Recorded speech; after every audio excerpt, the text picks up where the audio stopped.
ආදරණීය දරුදරියනි අපි ගියවර පාඩම් පරිච්ඡේදයෙන් 7 වන පාඩමට අදාළව එනම් මුදල් ඒකකයට අදාළව පසුගිය වසර 11ක ව්‍යුහගත විභාග ප්‍රශ්න සාකච්ඡා කළා.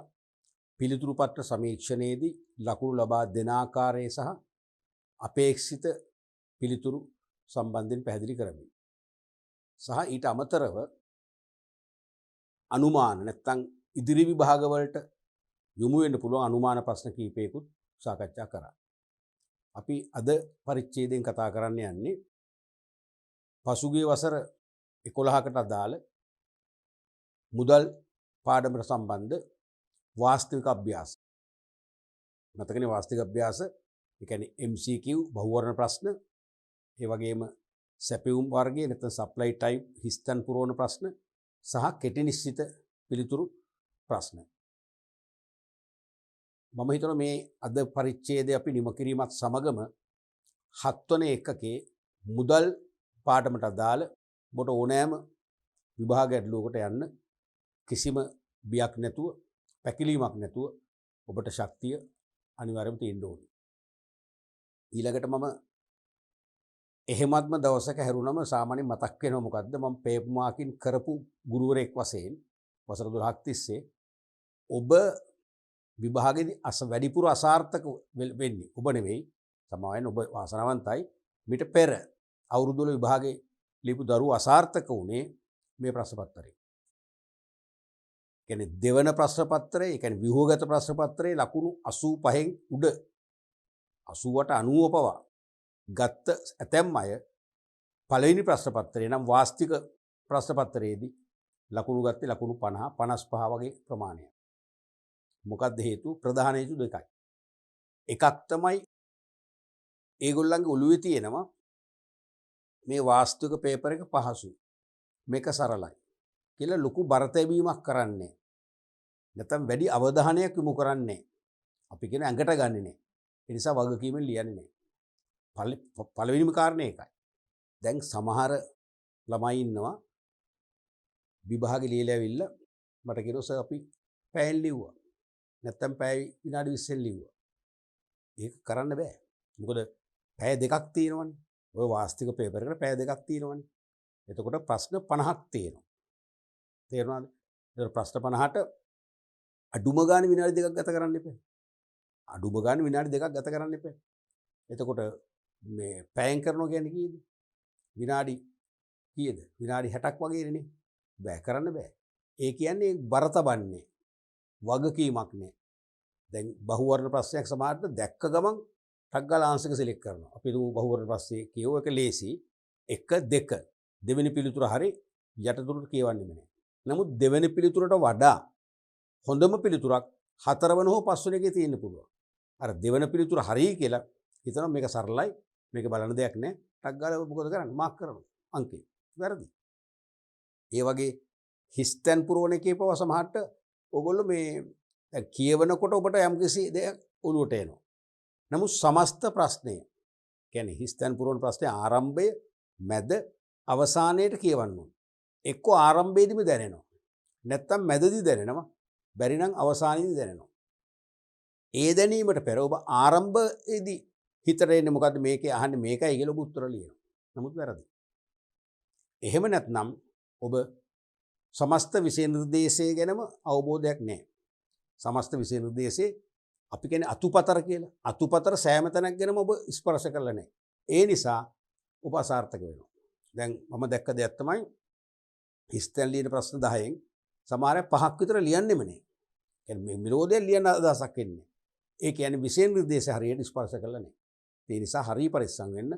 ඕගොල්ලෝ ලියන එක, ඒ කියන්නේ ව්‍යුහගත පේපර් එක කොහොම හරි ලියා ගන්නවා. මේකේට විශාල මහන්සියක් වෙන්න, දැඩි අවධානයෙන් ලියන්න. අනිවාර්යයෙන්ම කොච්චර ප්‍රශ්න සරලයි කියලා හිතුණත්, පහසුයි කියලා හිතුණත්, පහසු නම් ගොඩක් නෙවෙයි චුට්ටක් බය වෙන්න. චුට්ටක් බය වෙලා අනිවාර්යෙන් ප්‍රශ්න දෙපාරක් කියවන්න. මුල මැද අග සංසන්දනය කරන්න. සංසන්දනය කරලා කියවනකොට ඔබට නියම අදහස, නිවැරදිම අදහසෙයි මේ ප්‍රශ්නෙන් අහන්නේ මේකයි කියලා. ඒක හොඳට පරිස්සමෙන් ඉතාම සූක්ෂමව ලියන්න ඕනේ. තේරුණාද? ඔය හිස්තැන් පුරන ඒවා සමහර අයට ලියන්නම බෑනේ. ඒ ලියන්න බැරි සිලබස් එක හරියට ෆලෝ කරලා නැහැ.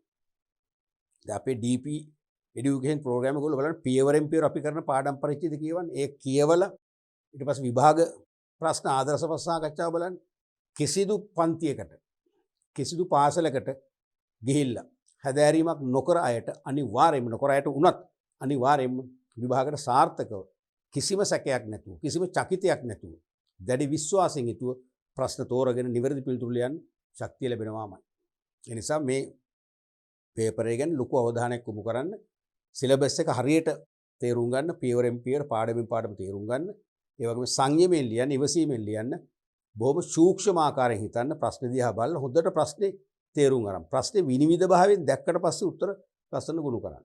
ඉතින් ඒ හැකියාව ලබා ගන්න අපි මේ සාකච්ඡාවේ ඔබට මම හිතන්නේ හැකියාව ලැබෙයි. අපි බලමු පළවෙනි ප්‍රශ්නය.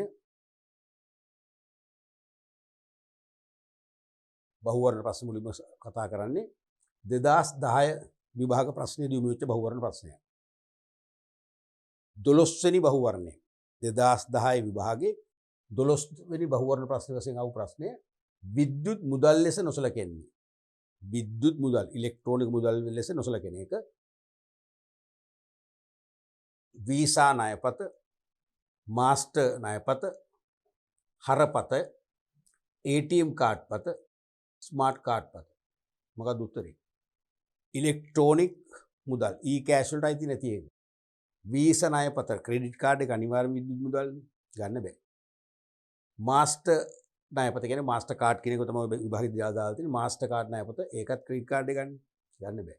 හරපත කොහොමත් e-cash නේ. ඒකත් ගන්න බෑ. ස්මාර්ට් කාඩ් පත කියන්නේ ස්මාර්ට් කාඩ් පත මතකද? අර බැංකුවට අපි මුදල් දීලා ඒ මුදලේ වටිනාකම චිප් එකකට දාලා ගනුදෙනු කරන්නේ. මතකනේ කෑෂ් කාඩ් නැත්නම් ස්මාර්ට් කාඩ් ඒකත් එතකොට විද්‍යුත් මුදල්. මොකද ATM කාඩ් පත. දැන් ඒ කාලේ තිබුණා ATM කාඩ් පත කියලා වෙනම එකක්. තේරෙනවා? තාමත් ලෝකේ තියෙන ATM කාඩ්. අපේ දැන් ATM කාඩ් එක වෙනුවට ඩෙබිට් කාඩ් එක දුන්නේ. දැන් ඩෙබිට් කාඩ් එක තමයි ඒ භූමිකා දෙකම කරන්නේ. හරපතක් ලෙසත් ATM කාඩ් එක ලෙසත්. තේරෙනවද? එහෙනම් ATM කාඩ් එකක් විතරක් ගත්තොත් නැත්නම් ටෙලර් කාඩ් එකක් විතරක් ගත්තොත් ඒක ගෙවින් පියවල පාවිච්චි කරන්නේ නැහැ. ඒ කියන්නේ ටෙලර් මැෂින් එක ඕපන් කර ගැනීමේ කී එකක් පමණයි ඒක. එහෙනම් උත්තරේ මොකද්ද? 4. උත්තරේ 4. ඒක සරලයි. ඒකට අපිට ලොකු කාලයක් ගත කරන්න ඕනේ විභාගෙදි පවා. ඊළඟට 2011 දී යොමු වෙච්ච විභාග ප්‍රශ්නය ආසන්න මුදල් ලෙස සැලකිය හැක්කේ. ආසන්න මුදල් ලෙස සැලකිය හැක්කේ මතකනේ ආසන්න මුදල් කියන්නේ මොකද්ද? ව්‍යවහාර මුදල් මෙන් 100%ක ද්‍රව්‍යශීලතාවයක් නැතත් කෙටි කලකින් පහසුවෙන් අඩු වියදමකින් ද්‍රවශීලතාවයට මුදල් මෙන් ද්‍රවශීලතාවයට පත් කරගන්න පුළුවන් ද්‍රවශීලවත්කම්. මතකයි? එතකොට නෝට්ටු හා කාසි කියන එක අනිවාර්යයෙන්ම ද්‍රවශීලයිනේ. ඒක සිරිසියක් තියෙනවා. ඒක ආසන්න මුදල් නෙවෙයිනේ. චෙක්පත් ඒකත් ටිකක් වෙලා යනෝනේ කෑෂ් කරගන්න. චෙක් පතක් අපි බැංකුවට අරගෙන ගිහිල්ලා කෑෂ් කරගත්තොත් ද්‍රවශීලතාවයට එනවා. හැබැයි ඒක ගන්න පුළුවන් ටිකයි. කියන්නේ ඒක කෙටි කලකින් අඩු මහන්සියකින් ඉන්නේ. දැන් චෙක් පත ඩේට් චෙක් එකක් වුණත් අපිට ඩිස්කවුන්ට් කරලා ගන්න පුළුවන්. ඒකත් අදහසක් තියෙනවා. ඒ වගේම ඉතුරුම් තැන්පත් ඒකත් ගන්න පුළුවන්. ඉතුරුම් තැන්පත් කියන්නේ ඉතිරි කිරීමේ ගිණුම් වල තියෙන සල්ලි. තේරුණාද? ඉතිරි කිරීමේ ගිණුම් වල තියෙන සල්ලි අපිට බැංකුවට ගිහිල්ලා පාස්පෝර්ත ඉදිරිපත් කරලා මුදල් ආපසු ගැනීම හරතුන්ඩුවක් දීමෙන් ටක් ගාලා සල්ලි කරගන්න පුළුවන්. එහෙම නැත්නම් ඩෙබිට් කාඩ් එක හරපත පාවිච්චි කරලා ATM මැෂින් එකෙන් සල්ලි කරගන්න පුළුවන්. ඉක්මනින්ම සල්ලි කරගන්න පුළුවන්. ඒකත් ආසන්න මුදල් තමයි. විද්‍යුත් මුදල් පැහැදිලිවම ආසන්න මුදල් නොවේ. පැහැදිලිනේ? ඒ වගේම ද්‍රව්‍ය මුදල්. ද්‍රව්‍ය මුදල් කියන්නේ විවිධ භාණ්ඩ වර්ග. ඒවා ලේසියෙන් මුදල් කරගන්න බැහැනේ. එහෙමනම් උත්තර දෙකක් තියෙනවා. 2 3. චෙක්පත් ඉතුරුම් තැන්පත්. වඩා හොඳ මොකක්ද? වඩා හොඳ ඉතුරුම් තැන්පත්. මොකද චෙක්පත් කියන එක තමයි බැංකු මුදල් එක්ක පැටලෙනවනේ. ඒ කියන්නේ ජංගම ගිණුම් වල තියෙන සල්ලි රටේ සංසරණයට ගෙන යන්න පාවිච්චි කරන මාධ්‍යයන්නේ චෙක්පත කියන්නේ. ඒතකොට බැංකු මුදල් එක්ක බද්දයි. බැංකු මුදල් එක්ක ඥාතිත්වයක් තියෙනවනේ. නමුත් ඉතුරුම් තැන්පතු කියන එක පැහැදිලිවම අපිට ඉතාම පහසුවෙන් බැංකුවට ගිය සැනින් සල්ලි කරගන්න පුළුවන්. නැත්නම් ඩෙබිට් කාඩ් එකෙන් ATM මැෂින් එකෙන් සල්ලි ගන්න පුළුවන්. එහෙනම් ආසන්න මුදල් වෙන්නේ මොකද්ද? ඉතුරුම් තැන්පත් 3.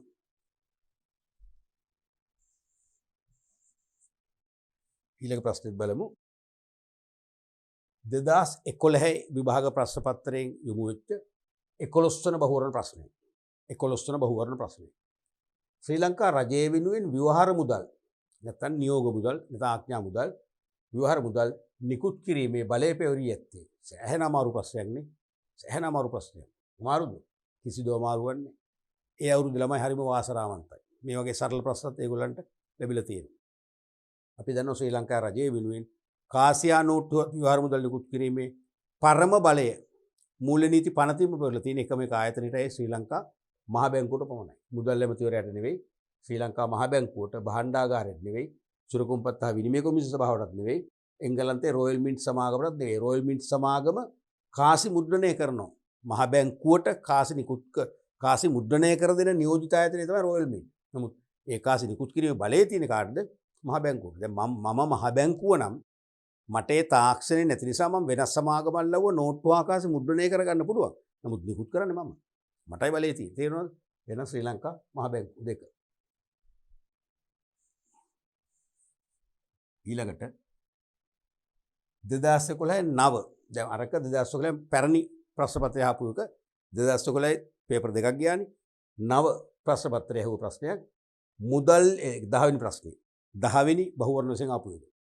මුදල් යනු කුමක්ද යන ප්‍රශ්නයට සිසුන් 5 දෙනෙකු දෙන ලද පිළිතුරු පහක් දැක්වේ. ඒවා අතුරින් වඩාත් නිවැරදි පිළිතුරු කුමක්ද? මුදල් අර්ථකථනයට ශිෂ්‍යයෝ 5 දෙනෙකුගේ උත්තර මේ. වඩා හොඳම උත්තරය අහන්න. ගෙවීම් සඳහා භාවිතා කරන රුපියල් හා සතර. ඒකේ අර්ථයක් තියෙනවනේ. ගෙවීම් සඳහා භාවිතා කරන රුපියල් සතර. අර්ථයක් නැතුවම නොවේ. ගෙවීම් සඳහා යොදා ගන්න ඕනම දෙයක්. ගෙවීම් සඳහා යොදා ගන්න ඕනම දෙයක් වුවම උත්තරේ සැහැල්ලුයි. පරිපූර්ණ නැහැ. ගෙවීම් සඳහා යොදා ගන්න ඕනම දෙයක් හැමෝම පිළිගන්නේ නැහැ. පොදු පිළිගැනීම කියන එක නැහැනේ. තේරෙනවද? ඒ නිසා ඒක අපිට හිතන්න බෑ. දේශීය හා විදේශීය ගනුදෙනු වලදී පිළිගන්නා ඕනෑම දෙයක්. එහෙමත් කියන්න බෑනේ. දේශීය හා විදේශීය ගනුදෙනුදී පිළිගන්න ඕනම දෙයක් කියන එකේදී පොදු පිළිගැනීම කිව්වත් තිබුණා හරියි. පොදුවේ පිළිගන්න ඕනම දෙයක් වුණා අපිට තේරෙනවා. රටේ සමස්ත ජනතාව පොදුවේ පිළිගන්න කියන අදහස වුණා හරියි. මොකද හොඳ මුදල් ලේඛකයේ තියෙන ප්‍රධානම ගුණාංගය තමයි පොදු පිළිගැනීම. ඒක ආව නම් මේ දෙකම අපිට සලකා බලන්න තිබුණා. ඒ නිසා මේ දෙකම ගන්න බෑ. ශ්‍රී ලංකා මහ බැංකුව විසින් නිකුත් කරනු ලබන නෝට්ටු හා කාසි. ශ්‍රී ලංකා මහ බැංකුව නෝට්ටු හා කාසි නිකුත් කරත් ඒවා ජනතාව පිළිගන්නේ නැත්තම් පොදු පිළිගැනීම නැත්තම් මුදල් වෙන්නේ නැහැ. මතකනේ මම තීරි කොටස කරද්දී ඔබට උදාහරණයක් කිව්වා 1930 දී ජර්මනි ඇතිවෙච්ච අවදමනකාරී තත්ත්ව හේතුව මොකද්ද?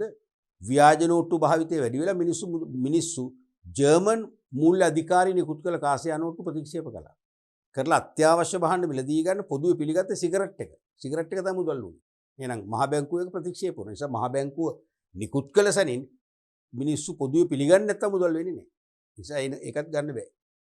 හෝමාරු මාධ්‍යයක් වටිනාකමේ මිම්මක් හා වටිනාකමේ සන්නිධියක් වශයෙන් කටයුතු කරන ඕනෑම දෙයක්. අන්න ඒකේ අර්ථයක් තියෙනවා. මොකද පොදු පිළිගැනීම කියන එක නැතත් ඒක ව්‍යංගයෙන් කියනවා මුදලේ කාර්යයන් 4න් 3ක්ම අන්තර්ගත කිරීම තුළින්. මොකද්ද? හෝමාරු මාධ්‍යයක් ලෙස, වටිනාකමේ මිම්මක් ලෙස, වටිනාකමේ සන්නිධියක් වශයෙන් කටයුතු කරන ඕනම දෙයක්. එහෙනම් වඩා හොඳම පරිපූර්ණ උත්තරය තියෙන්නේ මොකේද? පස්වෙනි එක. නිසා හොඳම පිළිතුර 5.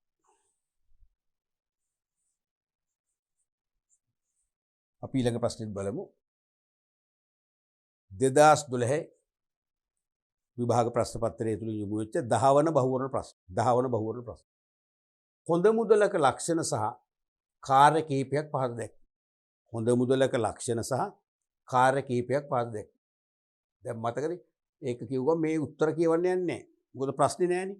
මුලින්ම ටක් ගාලා ප්‍රශ්නෙට එන්නේ. ප්‍රශ්නේ කියවුවම ප්‍රශ්නේ ඔලුවට ගත්තම ඔලුවට අරගත්තට පස්සේ මේ කොටස් කියවන්න. ඒතකොට අපිට උත්තරේ එකවර එකතු කරගන්න පුළුවන්. එකවර ගොනු කරගන්න පුළුවන්. නැත්නම් කාලේ දික් වෙනවා. මොකද කාලය කළමනාකරණය අතිශය වැදගත්. මොකද අපිට සාමාන්‍යයෙන් මේ ප්‍රශ්නේ විනාඩි 2කමාරක් විතර ලැබෙනවනේ. 2කමාරෙන් පුළුවන් නම් ඒ විනාඩියක් හරි ඉතුරු කරගත්තොත් ටිකක් ගැටලු සහගත ව්‍යාකූල ප්‍රශ්නයකට අපිට විනාඩි 4ක් 5ක් උනත් ගත කරන්න පුළුවන්. එහෙනම් අපි කාලය ඉතුරු කරගන්න ඕනේ. මොකද ඕනම වාස්තික පේපර් එකක ප්‍රශ්න 5ක් 6ක්වත් තියෙනවා අපිට විනාඩි 4ක් 5ක් ගත කරන්න වෙනවා. තේරුණාද? අපි ඒ නිසා අපි පුළුවන් තරම් කාලය අඩු කරගෙන කාලය ඉතුරු කරගත්තම අපිට පුළුවන් අර සංකීර්ණ ප්‍රශ්නයකට වැඩි කාලයක් යොමු කරලා ඒ සංකීර්ණ ප්‍රශ්නෙත් අපිට ජය ගන්න පුළුවන්. ඒ නිසා අපි මුලින්ම මේක කියුවට පස්සේ කෙලින්ම මොකක්ද අහන්නේ කියලා තේරුම් ගන්න. හොඳ මුදලක ලක්ෂණ සහ කාර්ය කීපයක් පහත දැක්වේ. අහන්නේ මුදලේ කාර්ය පමණක් ඇතුළත් කාණ්ඩය. එහෙනම් මෙතන තියෙනවා හොඳ මුදලක තියෙන ලක්ෂණ, ගුණාංග සහ මුදලේ කාර්ය දෙකම තියෙනවා. දෙකම මික්ස් කරලා තියෙන, හයිබ්‍රිඩ් කරලා තියෙන සම්මිශ්‍රණය. එහෙනම් අහන්නේ මුදලේ කාර්ය පමණක් ඇතුළත් කාණ්ඩය. කුඩා ඒකකවලට බෙදී හැකි වීම. ඒක මොකද්ද? මුදලේ කාර්යයක් නෙවෙයි, මුදලේ කාර්යයන් හතර මතකයිනේ.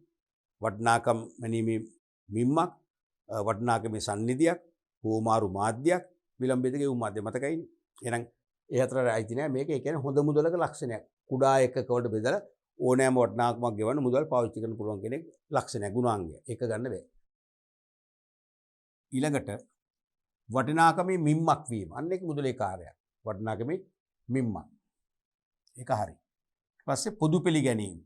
හොඳ මුදල් ඒකකයක තියෙන ප්‍රධානම ගුණාංගය මිසක කාර්යයක් නෙවෙයිනේ. ඒකත් ගන්න බෑ.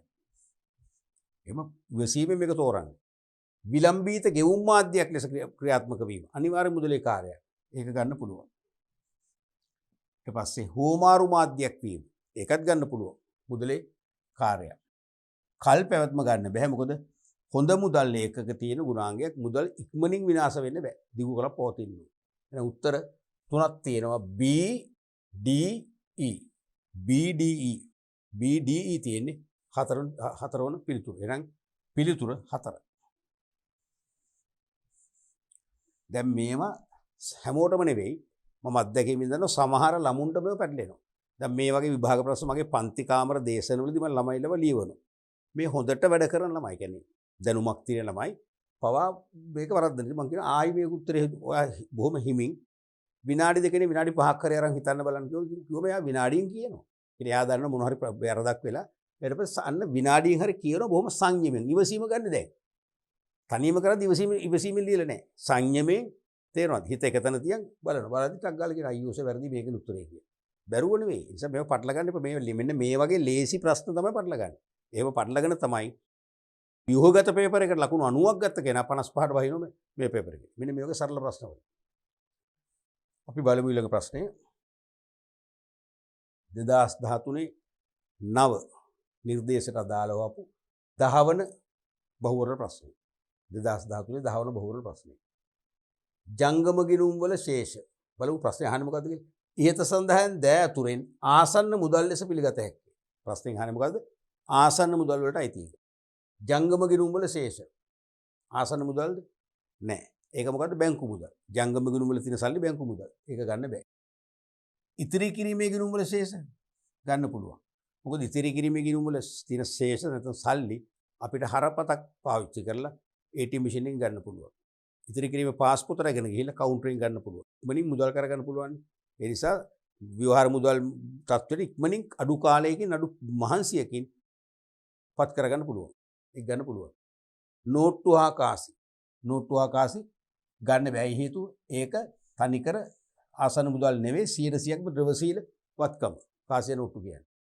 ණයපත්තා හරපත්. මොකද කියන්නේ? ආසන්න මුදල්ද නැහැ. ණයපත් මගිනුත් අපිට පුළුවන් ණයපතේ තියෙනවා නම් අපිට ණය සීමාව ලක්ෂ 10ක් 150ක් දක්වා මුදල් ගන්න පුළුවන්. ඒ තර්කෙ මත කෙනෙකුට කියන්න පුළුවන් මේක ආසන්න මුදල් කියලා. නමුත් ඒක වැඩේ ණයපත් කියන එක දාන්නේ මූලිකවම ඉලෙක්ට්‍රොනික මුදල් වලටයි. ඉලෙක්ට්‍රොනික මුදල් කියන සමාජයේ සංකල්ප දෙකක් නිසා අපිට මේක ආසන්න මුදල් සමාජයට ගන්න බෑ. ඒ නිසා අපි ඒකත් අයින් කරනවා. ඊළඟට වළංගු චෙක්පත්. වළංගු චෙක්පත් සම්බන්ධ වෙනකොට මොනවාටද? ජංගම ගිණුම් වල තියෙන සල්ලි සංසරණය කරන්න. නිසා ඒකත් ආසන්න මුදල් වශයෙන් පිළිගන්නේ නැහැ. ඒවනම් තියෙන එකයි ඒ මොකද්ද? B විතරයි. B විතරක් තියෙනවා. B පමණයි. පස්වෙනි උත්තරේ. ඊළඟට 2014 නව ප්‍රශ්න පත්‍රයේ 9 වෙනි බහුවර්ණය. ඒ බලමු මේක අහන්නේ මොකද්ද කියලා. ඉහත දෑ අතුරෙන් ශ්‍රී ලංකාවේ භාවිතා වෙන මුදල් වර්ග පමණක් ඇතුළත් කාණ්ඩය තෝරන්න. ඉහත දෑ අතුරෙන් ශ්‍රී ලංකාවේ භාවිතා වන මුදල් වර්ග පමණක් ඇතුළත් කාණ්ඩය තෝරන්න. මේකෙත් පොඩි ප්‍රශ්නයක් වුණා මාකින් වලදී. බලමුකෝ. ශ්‍රී ලංකාවේ භාවිතා වන මුදල් වර්ග. ඒ ව්‍යවහාර මුදල් අනිවාර්යෙන් භාවිතා වෙනවනේ. කිසි ප්‍රශ්නයක් නැහැ ඒක. බැංකු මුදල් භාවිතා වෙනවද ශ්‍රී ලංකාවේ? ශ්‍රී ලංකාව භාවිතා වන බැංකු මුදල් කියන්නේ ජංගම ගිණුම් වල තියෙන සල්ලි. භාවිතා වෙනවා. ඒ කියන්නේ චෙක්පත් මාර්ගයෙන් සංසරණ එකතු කරනවානේ. භාවිතේ තියෙනවා. කළු සල්ලි. දැන් කළු සල්ලි කියන එක භාවිතේ නෑනේ නේ. ඉපෙව් ආකාර හෙලි කරන්න නොහැකි හෝ හෙලි කිරීමට අකමැති මාර්ග වලින් රැස් කරගත්ත මුදල් ඒවා සංසරණයෙන් බැහැරුණ තියෙන්නේ. සංසරණේ නෑ. ඒක ගන්න බෑ. ආසන්න මුදල්. ශ්‍රී ලංකාව භාවිතා වන මුදල් වර්ග පමණයි. ආසන්න මුදල් භාවිතා වෙනවද? නැහැනේ. ආසන්න මුදල් භාවිතේ නෑනේ. අපි ආසන්න මුදල් අපි ලබා ගන්න ඕනේ. දැන් ඉතිරි කිරීමේ ගිණුමක සල්ලි අපි ඉහළ ගන්න ඕනේ. මිසක් ඉතිරි කිරීමේ සල්ලි අපි ඔය ගනුදෙනු සඳහා භාවිතා කරන්නේ නෑනේ නේ. අපිට ඒකත් ප්‍රශ්නයක් එතකොට. ඒකත් ප්‍රශ්නයක්. ඒකත් ප්‍රශ්නයක්. විද්‍යුත් මුදල් අනිවාර්යෙන් භාවිතා වෙනවා. විද්‍යුත් මුදල් භාවිතා වෙනවා. මොකද්ද භාවිතා වෙන්නේ? ඉලෙක්ට්‍රොනික මුදල්. ඇයි අපි කියන්නේ ව්‍යවහාර මුදල් තරමටම අද භාවිතා කරනවනේ. ණය මුදල්. ණය මුදල් භාවිතා වෙනවද නැද්ද? මොනක තමයි ප්‍රශ්නේ. මේකේ ප්‍රේමාකින ලොකු මතවාද ගිහිල්ලා තිබුණා. මේ අවුරුද්දේ 2010 මතවාද ගිහිල්ලා කොහොම හරි ඒක කන්ට්‍රෝල් චීෆ්ගේ මතේ අනුව තමයි ඉතින් දීලා තියෙන්නේ. මේකේ පැහැදිලි උත්තරයක් මේකේ නැහැ. තේරුණාද? මේක ගන්න පුළුවන් දැන් ණය මුදල් ගන්න ඕනේ මගේ තර්කය හැටියට. ණය මුදල් කියලා concept එකක් තියෙනවා. දැන් අපි ලංකාවේ මට සල්ලි නැත්නම් මම යාළුවෙක්ගෙන් පවුල් ඥාතියෙක්ගෙන් මං සල්ලි ටිකක් ඉල්ල ගන්න ණයට. මොකද මට අවශ්‍ය භාණ්ඩ ආසේවා ගන්න. හරිනේ? භාණ්ඩ ආසේවා මිලදී ගැනීමට පුද්ගලයෙක්ගෙන් හෝ ව්‍යාපාරයකින් ලබා ගන්න ඕනම දෙයක් නේ අපි ණය මුදල් කියලා ඉගෙන ගත්තේ. මතකනේ?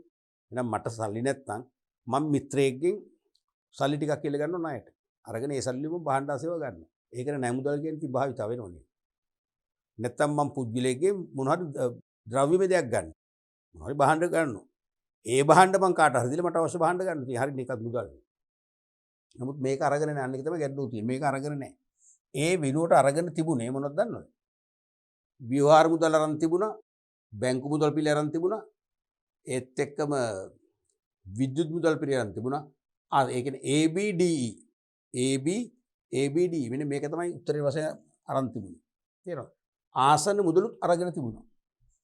මේක තමයි ගත යුතු තිබුණ මගේ තර්කයට. ඒ ණය මුදල් concept එකක් තියෙනවා. මමත් ඔබත් ඔය වැඩේ කරලා තියෙනවනේ. කාගරි යාළුවෙකුගෙන් අපි සල්ලි ගන්න මොකටද? සල්ලි පරිභෝජනය කරන්නේ නැහැනේ. ඒ සල්ලි වලින් අපිට අවශ්‍ය භාණ්ඩ ආසේව ගන්න. ඉතින් ණය මුදලක්. ඒක භාවිතේ තියෙනවා. ඒක අරගෙන නැහැ. ගන්න මොන එකක් ඒක. ඒ වෙනුවට අරන් තිබුණ ආසන්න මුදල්. ආසන්න මුදල් කියනව සමහරලාට අපිට මේ භාවිතේම නෑ. දැන් ඉතිරි කිරීමේ ගිණුමේ සල්ලි මම ගන්නවා මේ මගේ පාවිච්චියට. ඒක අපි ගනුදෙනු පියවන්නම කියලා ගන්නේ නෑනේ. මුදල් ළඟ තබා ගන්න කරන ඉල්ලුමක් වශයෙන් තියෙන්නේ. නමුත් ඉතින් ඒක අරගෙන තිබුණ කොහොමද? ආසන්න මුදල් කියන එකත් අරගෙන තමයි. ඒතර ABDE කියන දෙවෙනි උත්තරේ තමයි අරන් තිබුණේ. ඉතින් මේකට E ආවනම් තමයි හොඳ. ඊත් එන්න ඕනේ. තේරෙනවද? අරගෙන නැහැ. ඒ නිසා මේක ඊළඟ අවුරුද්ද වල හැම ව්‍යාකූල වෙන එකක් නෑ. ඊළඟ අවුරුද්දේ මේ වගේ එකක් ආවා කියලා මේක ඔලුව තියන් ඊට පස්සේ එදාට නිරවුල් තෝරන්න බොහෝ වෙලාවට ණය මුදල් තිබුණොත් ඒකත් උත්තරේට ඇතුළත් වේවි. මෙදා ඒක මගේ හරියට. තේරෙනවද? දැන් ඉතින් උත්තරේ මාක් කරගන්න දෙවෙනි එක. එහෙම ඉතින් සමහර අවුරුදු විභාග වල අවුල් වෙනවා. හරි. අපි ඊළඟ ප්‍රශ්නේ බලමු. 2015 විභාග පේපර් එකේ 13 වෙනි බහුවර්ණ ප්‍රශ්න වශයෙන් ආව ප්‍රශ්නය. පහත දැක්වෙන්නේ රටවල් කිහිපයක භාවිතා කරන මුදල් වර්ග ලැයිස්තුවකි. පහත දැක්වෙන්නේ රටවල් කිහිපයක භාවිතා කරන මුදල් වර්ග ලැයිස්තුවකි. රට තියෙන මුදල් වර්ග තියෙනවා. අහන්නේ මොකද්ද? එක් එක් රටේ භාවිතා වන මුදල් වර්ගයේ නිවැරදිව ගලපා ඇති කාණ්ඩය තෝරන්න.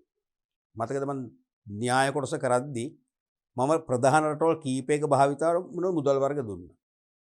ඒ වගේම අපි අයිති සාක්කලාපේ රටවල් භාවිතා කරන මුදල් වර්ගයට දුන්නේ මෙන්න මේවට තමයි. හැමදාම නොවේ ඉඳ හිට අහන මේවා. එක් එක් රටේ භාවිතා වන මුදල් වර්ගයේ නිවැරදිව ගලපා ඇති කාණ්ඩය තෝරන්න කියලා අහන්නේ. එතකොට ඉතාලිය මොනවද භාවිත කරන්නේ? ඉතාලිය මොනවද? යුරෝනේ.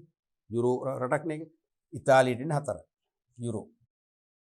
ඔස්ට්‍රේලියාවේ අනිවාර්යයෙන්ම ඔස්ට්‍රේලියන් ඩොලර්. ඒකට එන්නේ 2. දකුණු කොරියාවේ කොරියාවේ නම මොකද්ද? අර W කපලා තියෙන්නේ වොන්. වොන් එහෙනම් 1. මැලේසියාවේ අනිවාර්යයෙන්ම රින්ගිට්. ඒ කියන්නේ 3. මේක මතකෙන් භාවිතයෙන් ලියන්න ඕනේ තේරුණාද? එහෙනම් 4 2 1 3 තියෙන උත්තරේ. 4 2 1 3 කියන්නේ මොකද්ද? 4 වෙනි උත්තරේ. 4 වෙනි උත්තරේ. දැන් ටීචර්ස් ගයිඩ් එකේ ගුරුවත් පොතේ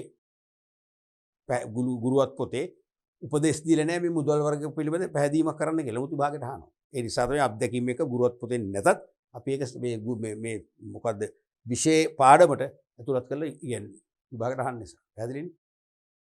අපි ඊළඟ ප්‍රශ්නේ බලමු. 2017 විභාගයට ආපු 12 වෙනි බහුවර්ණය.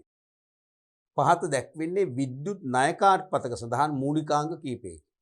විද්‍යුත් ණය කාඩ් පතක. ඒ කියන්නේ ක්‍රෙඩිට් කාඩ් එක මූලිකාංග කීපයක. අහන්නේ ඉහත ද ඇතුරෙන් විද්‍යුත් ණය කාඩ් පතක මුහුණතේ සඳහන් මූලිකාංග පමණක් ඇතුළත් කාණ්ඩ මතකයිනේ. අපි ක්‍රෙඩිට් කාඩ් එක සාම්පල් එකක් පෙන්නුවා. පෙන්ලා අපි ඒකේ මුහුණත සඳහන් ඒවත් ඉගෙනුවා.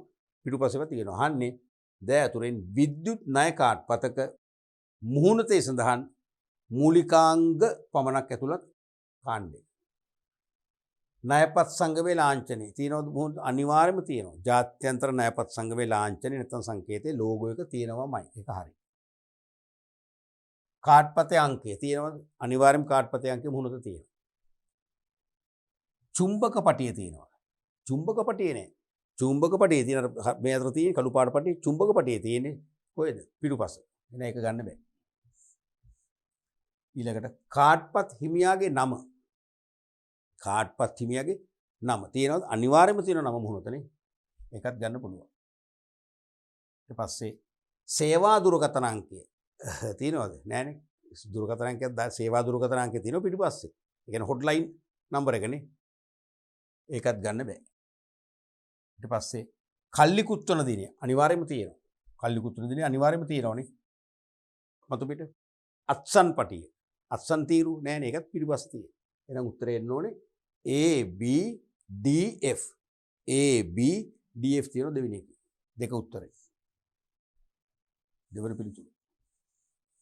දැක්කද? ඒ අපි උගන්වපු වාසිය විභාගයට මේව අහනවා. අපි බලමු ඊළඟ ප්‍රශ්නයත්. 2018 විභාග ප්‍රශ්නය තුළ යොමු වෙච්ච 11 වෙනි බහුවර්ණ ප්‍රශ්නය. 2018. මෙහි දැක්වෙන වගුවේ X තීරුව මගින් විවිධ මුදල් වර්ගද Y තීරුව මගින් ඊට අදාළ නිදසුන් කිහිපයක්ද දැක්. මෙහි දැක්වෙන වගුවේ X තීරුව මගින් විවිධ මුදල් වර්ග. හරිනේ? Y තීරුව මගින් ඊට අදාළ නිදසුන්. අහන්නේ මුදල් වර්ග හා උදාහරණ නිවැරදිව ගලපා ඇති කාණ්ඩය. විද්‍යුත් මුදල් කිව්වොත් වඩා හරි මොකද්ද? භාණ්ඩාගාර බිල්පතද? රත්රන්ද? ඉල්ලුම් තැන්පත්ද? කාසියා නෝට්ටුද? ණය කාඩ්. අනිවාර්යයෙන් මොකද්ද? ණය කාඩ්. එහෙනම් මේකට එන්නේ 5. ආසන්න මුදල් කිව්වොත් මොනවද?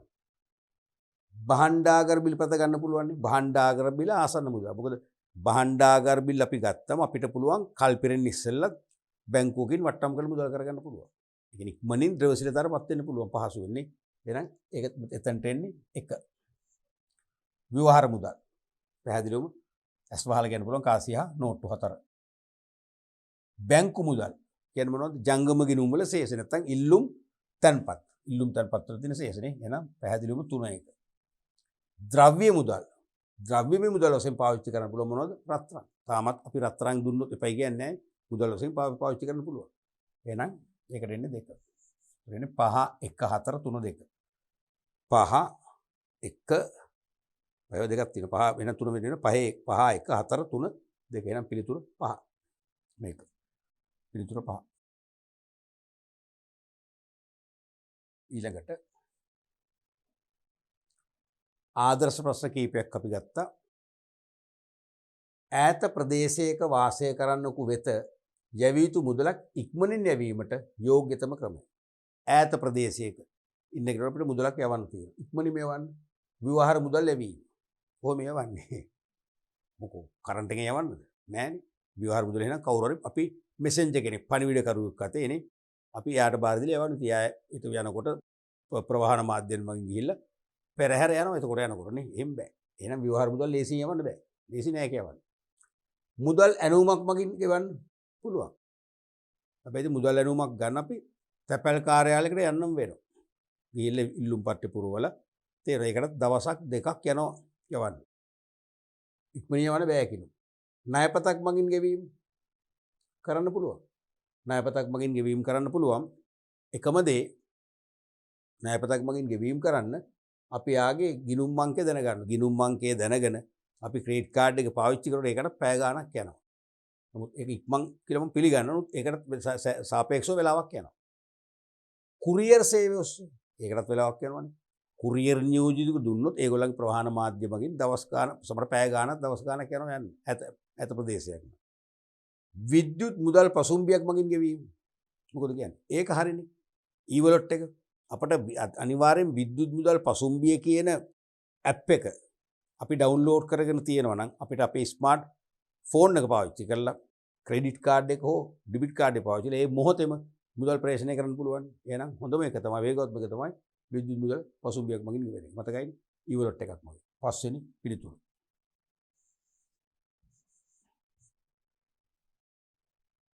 දෙවැනි එකත් වළංගු මුදල් හා ආසන්න මුදල් අතර පවතින ප්‍රධාන වෙනස හඳුනා ගන්න ලබන්නේ. වළංගු මුදල් හා ආසන්න මුදල් අතර පවතින ප්‍රධාන වෙනස හඳුනා ගනු ලබන්නේ. නිකුත් කරන බලාධිකාරය මත, පොදු පිළිගැනීම මත, ද්‍රව සීලතාවය මත, නෛතික වළංගුතාවය මත පහසුවෙන් හඳුනාගත හැකි බව මත. මේ උත්තර හැම එකක්ම ඔය ගන්න පුළුවන්. දැන් වළංගු මුදල් මහ බැංකුවේ මුද්‍රණය කරන්නේ, ආසන්න මුදල් විවිධ මූලයෙන් ගන්න පුළුවන්. නමුත් ප්‍රධාන පොදු පිළිගැනීම වළංගු මුදල් වල තියෙනවා, ආසන්න මුදල් වල පොදු පිළිගැනීම නැහැ. නෛතික වළංගුතාවය. ඒ කියන්නේ මුදලින් ගෙවීම කරද්දී ප්‍රතික්ෂේප කරන්න බෑ. බාර ගන්න ඕන කතාව. ඒක වළංගු මුදල් වල තියෙනවා. මේකේ නැහැ. මොනවා තිබුණත් මේක වඩා හොඳම මොකද්ද? ද්‍රවශීලතාව. අපි නිර්වචනය කරන්නේ එහෙමනේ. ව්‍යවහාර මුදල් මෙන් 100% ද්‍රවශීලතාවයක් නැතත් කෙටි කලකින් පහසුවෙන් අඩු පිරිවැයක් යටතේ ද්‍රවශීලතාවයට පත් කරගන්න පුළුවන් මාධ්‍යයන් තමයි ආසන්න මුදල් කියලා කියන්නේ. එහෙනම් හොඳම උත්තරය තමයි තුන්වෙනි සාධකයේ ද්‍රවශීලතාවය තමයි වෙන් කරගන්න. 3. ඒ කියන්නේ වළංගු මුදල් වල ද්‍රවශීලතාවය 100යි, අරකේ තරමක් අඩුයි. තරමක් අඩුයි. ඊළඟ ප්‍රශ්නෙත් බලමු. බැංකු මුදල් යනු මතකයිනේ චෙක්පත් නෙවෙයි. චෙක්පත් කියන්නේ ජංගම ගිණුම් වල තියෙන සල්ලි සංසරණයට එකතු කරන මාධ්‍ය ප්‍රමාණය. එහෙනම් අනිවාර්යයෙන්ම ජංගම ගිණුම් වල තියෙන කතාව එන්න ඕනේ. බිනිමි බිල් නෙවෙයි, ජංගම තැන්පතු. ඉතුරුන් තැන්පතු විස්තර උත්තරේ මොකද්ද? ජංගම තැන්පතු. එහෙනම් 3. ඊළඟට අධිබලති මුදල් වලට අයත් නොවන සාධකේ කුමක්ද? අධිබලති මුදල් වලට අයත් නොවන සාධකේ. මතකනේ අධිබලති මුදල් කිව්වම මහ බැංකුව විසින් මුද්‍රණය කරලා රටේ සංසරණයට එකතු කිරීමේදී ඇතිවන මුදල් අධිබලති මුදල් කියන්නේ. ඒක කොටසක් කියනවා මහජනය සතු ව්‍යවහාර මුදල්. කොටසක් වාණිජ බැංකු වලට එනවා. ඒ බැංකු වල කොටසක් කැට මුදල් වශයෙන් තියා ගන්නවා ඉදිරියදා ගනුදෙනු පියවන්න. තව කොටසක් අවම සංචිත අවශ්‍යතා සඳහා මහ බැංකුවේ තැන්පත් කරනවා. තව කොටසක් රාජ්‍ය ආයතන වලට යනවා. ඒ රාජ්‍ය ආයතන මහ බැංකුවේ තැන්පත් කරනවා. තේරුණාද? එවනින් උඩ අධිබලති මුදලට අයත් නොවන සාධකය තමයි මහජනයා සතු ව්‍යවහාර මුදල් අයිති. වාණිජ බැංකු සතු කැට මුදල් අයිති. මහ බැංකුව තුල රාජ්‍ය ආයතන වල තැන්පත් අයිති. ඒකත් අයිති. අක්‍රල බැංකුව එකක තුල ඇති විදේශ ව්‍යවහාර මුදල් අයිති නැහැ. මහ බැංකුවේ ඇති වාණිජ බැංකු සංචිත මුදල් අයිති. එහෙනම් අයිති නැති එක තමයි මෙන්න මේක. අයත් නොවන සාධකයේ 4. 4 වෙනි උත්තරේ.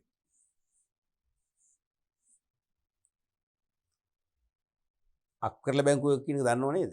වාණිජ බැංකුව වල විදේශ ව්‍යවහාර මුදල් වලින් ගනුදෙනු කරන සෙක්ෂන් එක අංශය. අක්‍රල බැංකුවක් කියන්නේ මේ බැංකුවක්ම නෙවෙයි, වාණිජ බැංකුව වලම ජාත්‍යන්තර අංශය. ඒකේ විදේශ ව්‍යවහාර මුදලින් තමයි ගනුදෙනු කරන්නේ. තන්පතු බාර ගන්න අය දෙන කොම කරන්නේ. තේරුණානේ?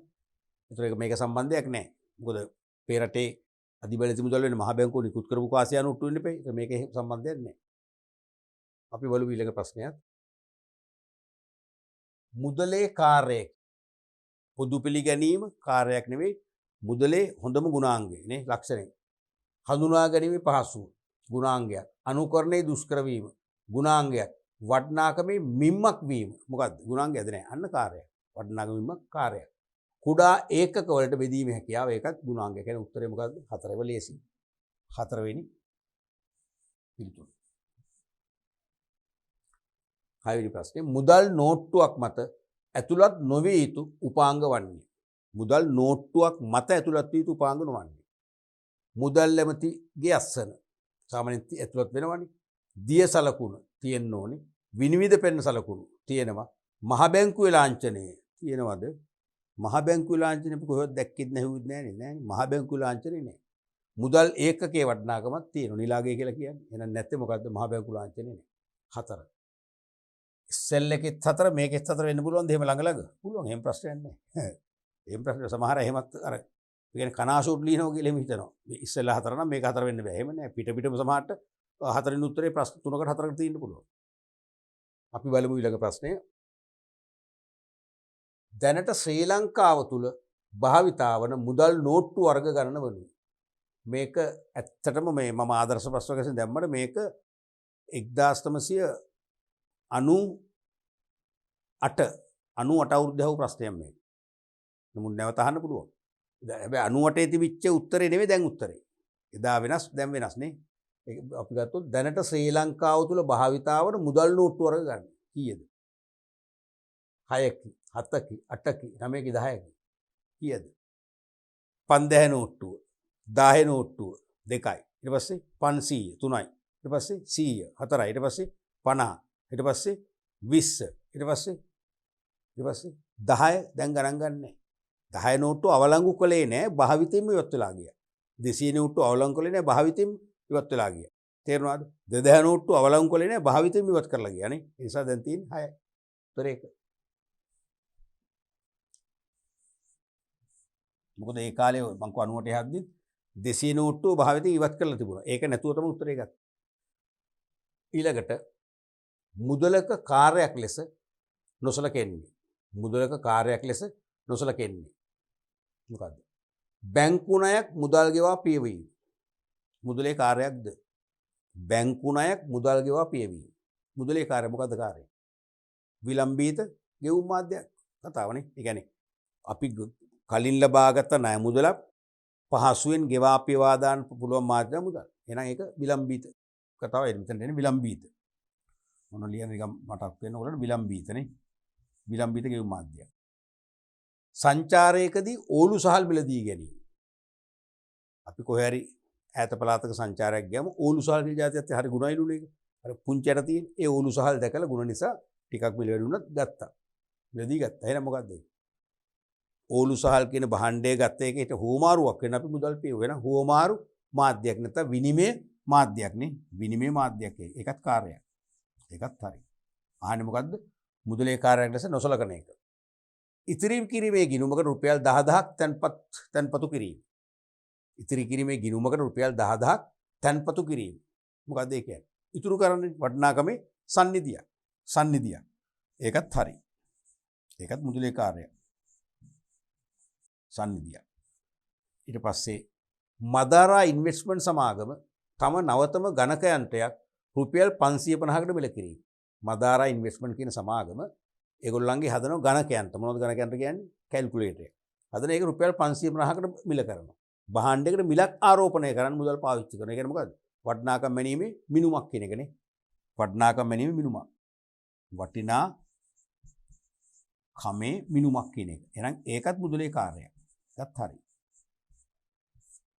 ඊට පස්සේ රුපියල් 5000 නෝට්ටුවක් රුපියල් 10500 හා 100 නෝට්ටු වලින් මාරු කර ලබා ගන්නවා. 5000ක් දීලා අපි 10500 100 වලින් අපි මාරු කරලා ගන්නවා. ඒක මොකද්ද? මුදලේ කාර්යයක් නෙමෙයි. මුදල් නෝට්ටු මාරු කරාට ඒ මාරු කිරීමක් කියන මුදලේ කාර්යයක් වෙන්නේ නැහැ. එහෙනම් උත්තරේ 5. පහම කියවන්න පරිස්සම තේරෙනවද? ඊළඟ ප්‍රශ්නය ලංකාව තුලදී රුපියලට අඩු අගයක් ඇති කාසි සීමා සහිත මුදල් ලෙස හඳුන්වන අතර ඒ වයින් එක්වරකට ගෙවීම කළ හැකි උපරිම ගණනුරු වටිනාකම වන්නේ. දැන් නෝට්ටුව වල ඔයගොල්ලෝ දැකලා තියෙනවා ගහලම තියෙනවා මෙම නෝට්ටුව ශ්‍රී ලංකාව ඇතුළත ඕනෑම වටිනාකමක් පියවීමට නීතියෙන් වළංගු වේ කියලා. ගහලා තියෙනවනේ. ඒ නිසා ඒවා ගෙවීමේ සීමාවක් නැහැ. ඒක තමයි සීමා රහිත වළංගු මුදල් කියන්නේ. සීමාවක් නැහැ. කාසි වලින් තියෙන සීමාවක්. දැන් නිකන් හිතන්න මම රුපියල් ලක්ෂයක් ණයට දෙන ඕගොල්ලන්ට. පොරොන්දු වෙච්ච පරිදි දෙන්නේ නැහැ. දෙන්නේ නැහැ. පස්සේ මම ඕගොල්ලන්ට ටිකක් සැරෙන් කියන මට දැන් දෙන්න මොකද අසාධාරණයක් කියලා දෙන්නේ නැති. පස්සේ ඕගොල්ලෝ කේන්ද්‍රයත් එක්ක රුපියල් ලක්ෂය 750 කාසි වලින් මට ගෙනත් දෙන්න. 750 කාසි ට්‍රැක්ටරයක් ගේන්න ඉපේ. මොන වදයක්ද බලන්න මම ඒක පරිහාර ගණන් කරන්න සතියක් විතර ගණන් කරත හැකියි. බැංකුවට ගෙනියන්න ප්‍රශ්නනේ. අසාධාරණ නිසා එහෙම කරන්න බෑ. ඒ කාසි වලින් උපරිම ගෙවිය යුතු මුදලක් තියෙනවා. මොනවද? ඒ තමයි රුපියල් 5. රුපියල් 5ක් දක්වා අපට කාසි බාර ගන්න පුළුවන්. තේරෙනවද? රුපියල් 5ක් දක්වා කාසි බාර ගන්න පුළුවන්. ඉන්න එහාට අපිට පුළුවන් ප්‍රතික්ෂේප කරන්න. මේ කියන්නේ රුපියල් 10 කාසියක් නෙවෙයි. රුපියල් 5 කාසියක් නෙවෙයි. රුපියල් 5 කාසිය 10 කාසියේ අර ශ්‍රී ලංකාව තුල ඕනෑම වටිනාකමක් පියවීමට නීතිය වළංගුවේ කියන එක මුද්‍රණය කරන්නේ නැතු වුණාට ඒවත් සීමා රහිත වලට තමයි දාලා තියෙන්නේ. 5 කාසිය 10 කාසිය. ඉන් පස්සේ කාසිය රුපියල් 2 කාසිය, රුපියල් 1 කාසිය, 50 කාසිය, 725 කාසිය ඔක්කොම කලවම් කරලා වරකට උපරිම දෙන්න පුළුවන් රුපියල් 5. කියන්නේ 5කට වඩා දුන්නොත් අපිට කියතේ නෑ මට 5ක් මං කාසියෙන් ගන්නම් ඉතුරු ටික තමයි නෝට්ටු වල කියලා ඉල්ලන්න පුළුවන්. හරිද? රුපියල් 5. හතරවෙනි උත්තරේ. ඊළඟ 10 වෙනි ප්‍රශ්නේ මුදලේ නෛතික පිළිගැනීම ආරක්ෂා වූ අවස්ථාවක් ලෙස සැලකිය හැකියි. මොකද නෛතික වළංගුතාවය කියන්නේ? මුදලින් කරන ගෙවීමක් ප්‍රතික්ෂේප කළ නොහැකි බව.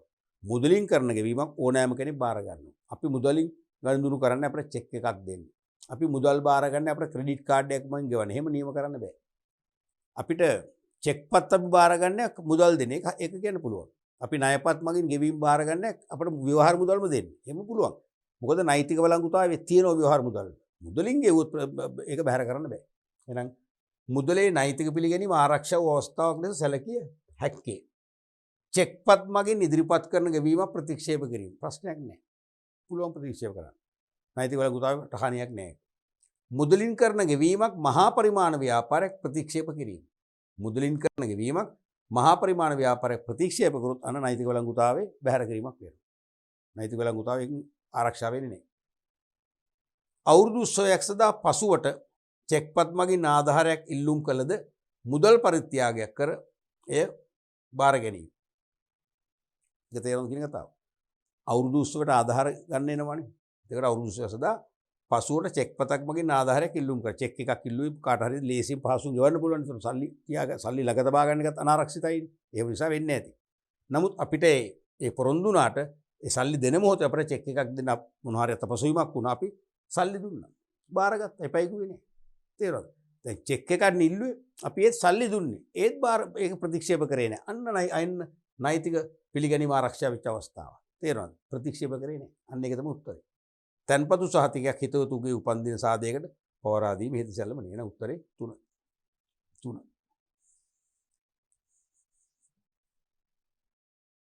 ඊළඟ ප්‍රශ්නය සුදුසු වචන යොදා ස්ථාන සම්පූර්ණ කරනවා. සප්ලයි ටයිප් එකේ ප්‍රශ්න 2010 විභාගයේදී 27 වෙනි ගැටලුව වශයෙන් ආපු ප්‍රශ්නය චෙක් පතකින් ගෙවන විට ගිණුම් හිමියාගේ අත්සන අවශ්‍ය නමුත් හරපතකින් ගෙවීමේදී ගිණුම් හිමියාගේ මොකද අවශ්‍ය වෙන්නේ? හරපතකින් ගෙවද්දී පෞද්ගලික හඳුනා ගැනීමේ අංකය, පින් අංකය, පර්සනල් අයිඩෙන්ටිෆිකේෂන් නම්බර් කියන එක පෞද්ගලික හඳුනා ගැනීමේ අංකය. පෞද්ගලික හඳුනා ගැනීමේ අංකය.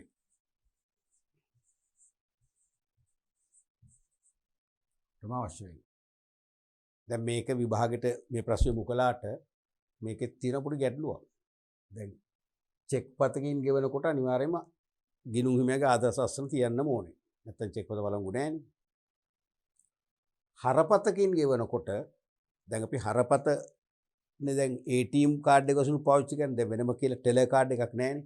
එහෙනම් හරපත ATM මැෂින් එකට ඇතුළත් කරලා පින් අංකෙ දීලා සල්ලි අරගෙන ගෙවන්න පුළුවන්. එහෙමත් පුළුවන්. නමුත් එහෙම නැතුව ගෙවන්න බැරිද? පුළුවන්. ඒ කොහොමද ගෙවන්නේ? නැත්තම් e-wallet එකේ. විද්‍යුත් මුදල් පසුම්බිය. විද්‍යුත් මුදල් පසුම්බිය කියන මෘදුකාංගයේ හරහා අපි ගෙවනකොට අපිට තියෙන්නේ ඩෙබිට් කාඩ් එකේ අංකය සම්බන්ධ කරන්න විතරයි පින් නම්බරයක් ඕනේ නැහැ.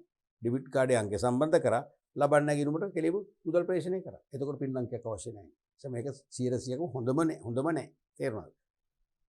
2011 පැරණි පේපර් එකේ 27 වෙනි ප්‍රශ්න වශයෙන් ආපු තමයි වටිනාකම නැතොත් මුදල් ප්‍රමාණය කාඩ්පතේ ශූද්‍ර පරිපතේ ගබඩා කර ඇති විද්‍යුත් මුදල් හිස්තනක් ලෙස හඳුන්වනවා. මතකනේ?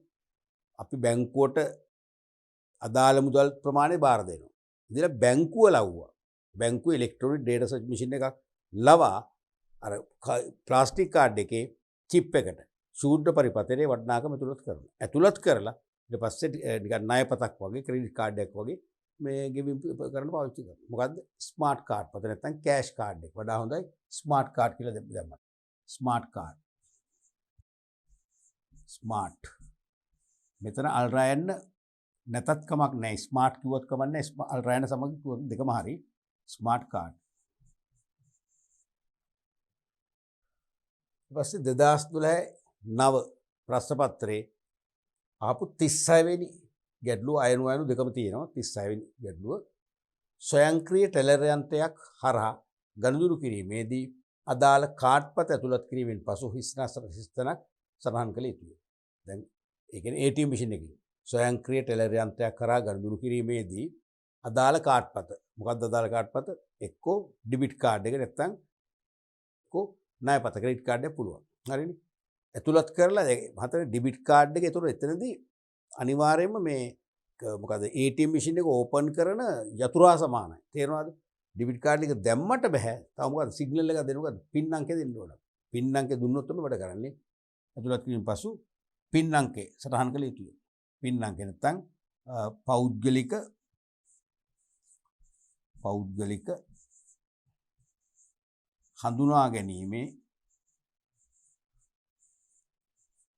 හඳුනා ගැනීමේ අංකය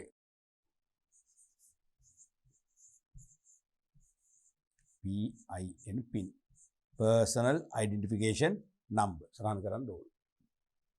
ආයන්න හිස්තනක් හා හිස්තනක් දැනට ලොව පුරා භාවිතයේ පවතින ජනප්‍රිය ණයපත් වර්ග දෙකකි.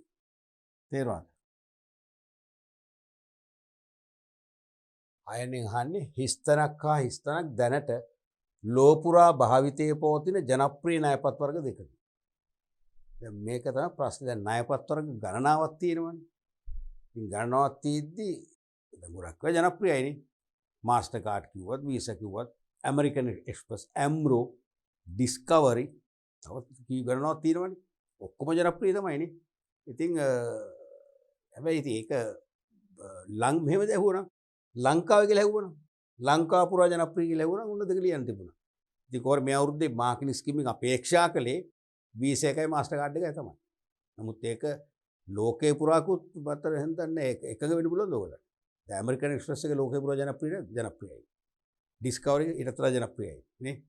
ඒ හැම ප්‍රශ්නේ වැරදි. ඒ නිසා ලෝ පුරා ක්‍රියාත්මක වන ණයපත් වර්ග කිව්වනම් තව ටිකක් ප්‍රශ්නේ සැහැල්ලු වෙන්නේ කමක් නැහැ. මේක අපේක්ෂා කළේ අර දෙකයි දරුවෝ. තේරුණානේ? මොකද්ද? එකක් තමයි වීසා ණයපත් නැත්නම් මාස්ටර් කාඩ් අනිත් එක වීසා කාඩ්. ඒක අපේක්ෂා කරනවා. ඊළඟට 2012 පැරණි නිර්දේශයේ 28 වෙනි ප්‍රශ්න වශයෙන් අහපු ප්‍රශ්නය ජංගම ගිණුමක හෝ ඉතිරි කිරීමේ ගිණුමක ඇති ශේෂය දක්වා පමණක් ගෙවීම් කළ හැකි විද්‍යුත් මුදල් කාඩ්පත. ජංගම ගිණුමේ එක්ක ඉතිරි කිරීමේ ගිණුමේ සල්ලි තියෙන ලක්ෂ 10ක්ද 10 දක්වා විතරයි ගෙවීම් කරන්න පුළුවන්. එහෙම ගෙවීම් කරන්න පුළුවන් කාඩ්පත මොකක්ද? හර පත අනිවාර්යයෙන්නේ. ක්‍රෙඩිට් කාඩ් එක අපිට අනුමත කර සීමාව දක්වානේ මේකේ ගිණුමේ තියෙන ශේෂය දක්වා එහාට යන්න බෑ. එහෙනම් අනිවාර්ය මුදල් කාඩ්පත තමයි විද්‍යුත් මුදල් කාඩ්පත තමයි හරපත. ඩෙබිට් කාඩ් එක නැත්නම් හරපත. ඒක ලේසි. ඒක ලකුණු 1යි. මොකද මේ ප්‍රශ්නේ කොටසක් මේක තේරෙනවා. 2016 36 වෙනි ප්‍රශ්නේ ආ කොටසින් අහපු ප්‍රශ්නේ. විද්‍යුත් ගනුදෙනුවක් සිදු කිරීමේදී ඒට සම්බන්ධ වන පාර්ශවකරුවන් වන්නේ හරි විද්‍යුත් ගනුදෙනුවක් සිදු කිරීමේදී ඒට සම්බන්ධ වන පාර්ශවකරුවන් වන්නේ කාඩ්පත් හිමියා කෙනෙක්. අනික වෙලෙන්ද කෙනෙක් කාඩ්පත් බාරගෙන භාණ්ඩාසේවල් විකරන්න එකග වෙච්ච ව්‍යාපාරිකයෝ වෙලෙන්ද. කාඩ්පත් හිම වෙලෙන්ද අනිත් එක මොකද්ද? නිකුතු බැංකුව. නිකුතු බැංකුව. නිකුතු බැංකුව. නිකුත් කරන බැංකුව. සහ අනිත් එක මොකද්ද? අනිත් එක තමයි ජාත්‍යන්තර ණයපත් සංගමනේ. ජාත්‍යන්තර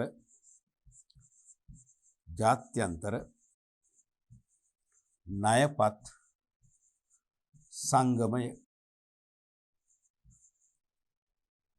ඉතරයි.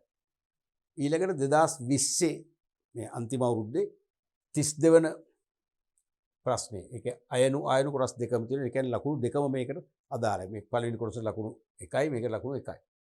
ආසන්න මුදල් යනු පහසුවෙන් මුදල් බවට පරිවර්තනය කළ හැකි හිස්තැනක් වන අතර.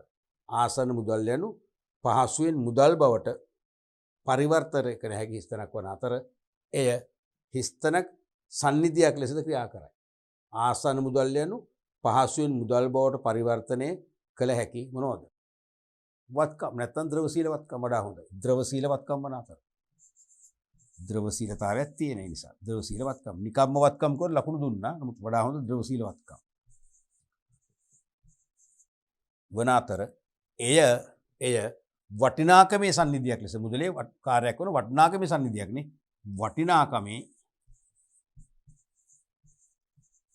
වටිනාකමේ සන්නිධියක් ලෙසද ක්‍රියා කරයි.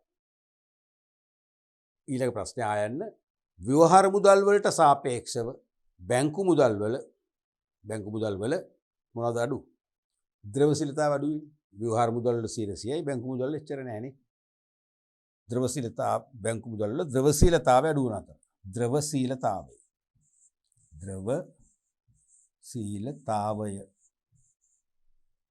අඩු වන අතර හිස්තැනක් තැන්පතු බැංකු මුදල් සඳහා උදාහරණ වේ. මොන තැන්පතුද? ඉල්ලුම් තැන්පතු නැත්නම් ජංගම තැන්පතු. ඉල්ලුම් තැන්පතු. පැහැදිලිනේ? අපි ඊළඟ ප්‍රශ්නෙත් බලමු. මුදලේ බාහිරාගේ අඩු කිරීම. මුදලේ බාහිරාගේ අඩු කරන කියන්නේ මොකද්ද? මුදලේ විදේශියගේ කියන එක මොනවද? අඩු කිරීම කියන්නේ මොකද්ද? අවප්‍රමාණය. අවප්‍රමාණය කියලා අපි කියන්නේ. අවප්‍රමාණය.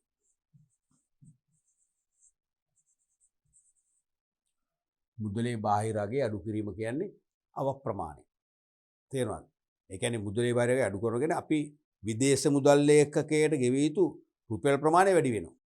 තේරුණාද? අපේ රුපියල් වලට ගෙවිය යුතු විදේශ මුදල් ප්‍රමාණය අඩු වෙනවා. ඒ කියන්නේ අපේ දේශීය භාණ්ඩ ඒගොල්ලෝ මිලදී ගන්නවා නම් ඒගොල්ලන්ට වාසිදායක වෙනවා. තේරුණාද? ඒ කියන්නේ ඒගොල්ලෝ අනිවාර්යයෙන්ම අපේ භාණ්ඩ වලට විශාල ඇණුමක් කරනවා. මොකද අපේ භාණ්ඩ අඩු මිලට ගන්න පුළුවන්කම ලැබෙනවා. ඒ නිසා අපේ අපනයන ප්‍රවර්ධනය වෙනවා. එහෙනම් මුදලේ බාහිරාගේ අවප්‍රමාණය වීම එක් අතකින් වාසි, එක් අතකින් අවාසි. අවප්‍රමාණ වුණාම අපි පිටරටින් භාණ්ඩ ආනයනය කරනකොට මොකද වෙන්නේ? අපිට වැඩි රුපියල් ප්‍රමාණයක් කැප කරන්න වෙනවා. ඒක අවාසියයි. හැබැයි අපේ අපනයන භාණ්ඩවල මිල අඩු වීම නිසා විදේශිකයන්ට ඒගොල්ලන්ගේ විශාල ඇණුම් ලැබිලා අපනයන ප්‍රවර්ධනය වෙනවා. අපනයන ඉහළ යාමෙන් විනිමය උපයන්න පුළුවන්. දෙපැත්තම තියෙනවා. එහෙනම් බාහිරාගේ අඩු කිරීම අප්‍රමාණ ලෙස හඳුන්වන අතර එමගින් හිස්තැනක් ප්‍රමාණය මොනවද? අපනයන. අපනයන ප්‍රමාණය. අපනයන ප්‍රමාණය ඉහළ ගොස් ඉහළ විදේශී විනිමය ප්‍රමාණයක් උපයා ගැනීමට අපේක්ෂා කරනවා. ඊළඟ ප්‍රශ්නය පුද්ගලයෙකු තම දියණියගේ මංගල කටයුතු සඳහා ප්‍රයෝජනයට ගැනීමට කිසියම් මුදල් ප්‍රමාණයක් වෙන් කර තබා ඇතනම් එය මුදලේ හිස්තැනක් ලෙස හඳුන්වනවා. මොකද ඒ කියන්නේ?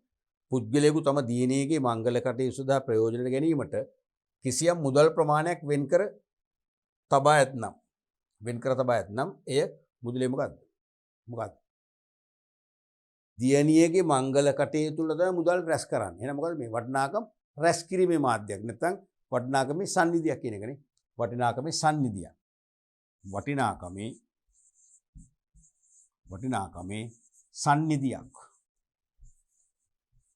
සන්නිධියක්. දෙසඳුන්වයි.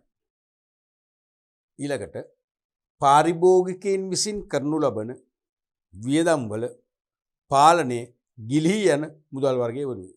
තේරුණාද? පාරිභෝගිකයන් වශයෙන් අපි කරනු ලබන වියදම් වල පාලනයේ ගිලිහී යන මුදල් වර්ග මොකක්ද? දැන් ව්‍යවහාර මුදල් නෙවෙයි. ව්‍යවහාර මුදල් අපිට දැනෙනවනේ දරුවනේ. සල්ලි මෙච්චර යනවා ඊයේත් මෙච්චර වියදම් වුණා දැනෙනවනේ අපි ටිකක් ලෝභයි.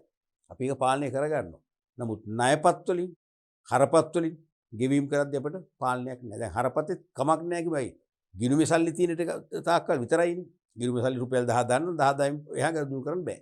නමුත් ක්‍රෙඩිට් කාඩ් එකේ ලක්ෂ 10ක විතර ලිමිට් එකක් දීලා තිබුණොත් ලක්ෂ 10 දක්වා යන්න පුළුවන් අපිට සීමාවක් නැහැ සමහර නේ. එහෙනම් ණයපත තමයි අනිවාර්යයි.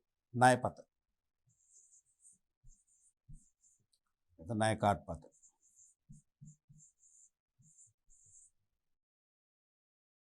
ඊළඟ ප්‍රශ්නේ බලමු. කෙටි හා නිශ්චිත පිළිතුරු සපයන ප්‍රශ්න 2010 විභාග ප්‍රශ්න පත්‍රයේ 36 වෙනි ප්‍රශ්නය. අන්තර්ජාලය හරහා භාණ්ඩ මිලදී ගැනීමේදී ගෙවීම් කිරීමට යොදා ගැනෙන මාධ්‍ය කුමක්ද? අන්තර්ජාලය හරහා භාණ්ඩ මිලදී ගැනීමේදී ගෙවීම් කිරීමට යොදා ගැනෙන මාධ්‍ය එකයි නෙහුවේ. ඒ කාලේ හැවුවේ ණයපත තමයි. නමුත් දැන් හරපතත් ලියන්න පුළුවන් කිසි ප්‍රශ්නයක් නෑ. ණයපත තමයි 2010 අපේක්ෂා කරේ. ඒක දෙකම ලියන්න පුළුවන්. එක ණයපත දෙක හරපත එකත් හරි. දෙක හරපත. හරිනේ. ඊට පස්සේ 2012 37 වෙනි ප්‍රශ්නය. 2012 විභාග ප්‍රශ්න පත්‍රයේ 37 වෙනි ප්‍රශ්නය ඔස්සේ යොමු වෙන්නේ. ණයපතකට සම්බන්ධ මූලික පාර්ශ්ව නම් කරන්න. අපි තීරි කොටස කතා කරා මතකනේ. ණයපතකට සම්බන්ධ මූලික පාර්ශ්ව හතරයි. කවුද හතර? එක තමයි ණයපත් හිමියා. ණයපත් හිමියා. දෙවෙනි කෙනා කවුද? ණයපත් හිමියට ණයපත් නිකුත් කළේ කවුද? නිකුතු බැංකුවනේ. නිකුතු බැංකුව. නිකුතු බැංකුව. තුන්වෙනි එක තමයි මොකද්ද? අනුමත වෙලෙන්දු. ඒ කියන්නේ අපි ණයපත් පිළි අරගෙන භාණ්ඩ ආසය වලවි කරන්න givisගත් අයනේ. අනුමත ව්‍යාපාර.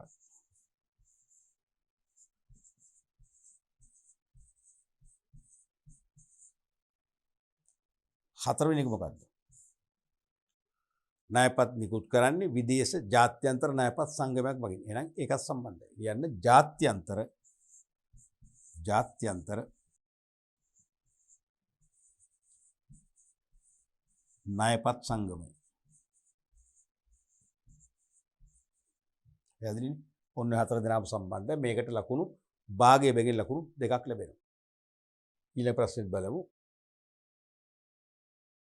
2015 විභාග ප්‍රශ්න පත්‍රයේ 46 වෙනි වාස්තික අභ්‍යාසය. විද්‍යුත් මුදල් පසුම්බියක් භාවිතා කිරීමේ වාසි දෙකක් සඳහන් කරන ඊවලොට් එකක්. විද්‍යුත් මුදල් පසුම්බිය කියන මොකද ඇප් එක.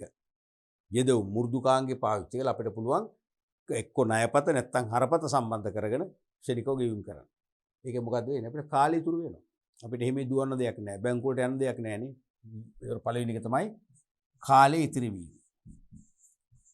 කාලය ඉතිරි වේ. කාලය ඉතිරි වේ. දෙවෙනි එක තමයි දැන් විද්‍යුත් මුදල් පසුබිමක් මගින් ගෙවීම් කරද්දී අපට අතිරේක පිරිවැත් අඩු කරගන්න පුළුවන්.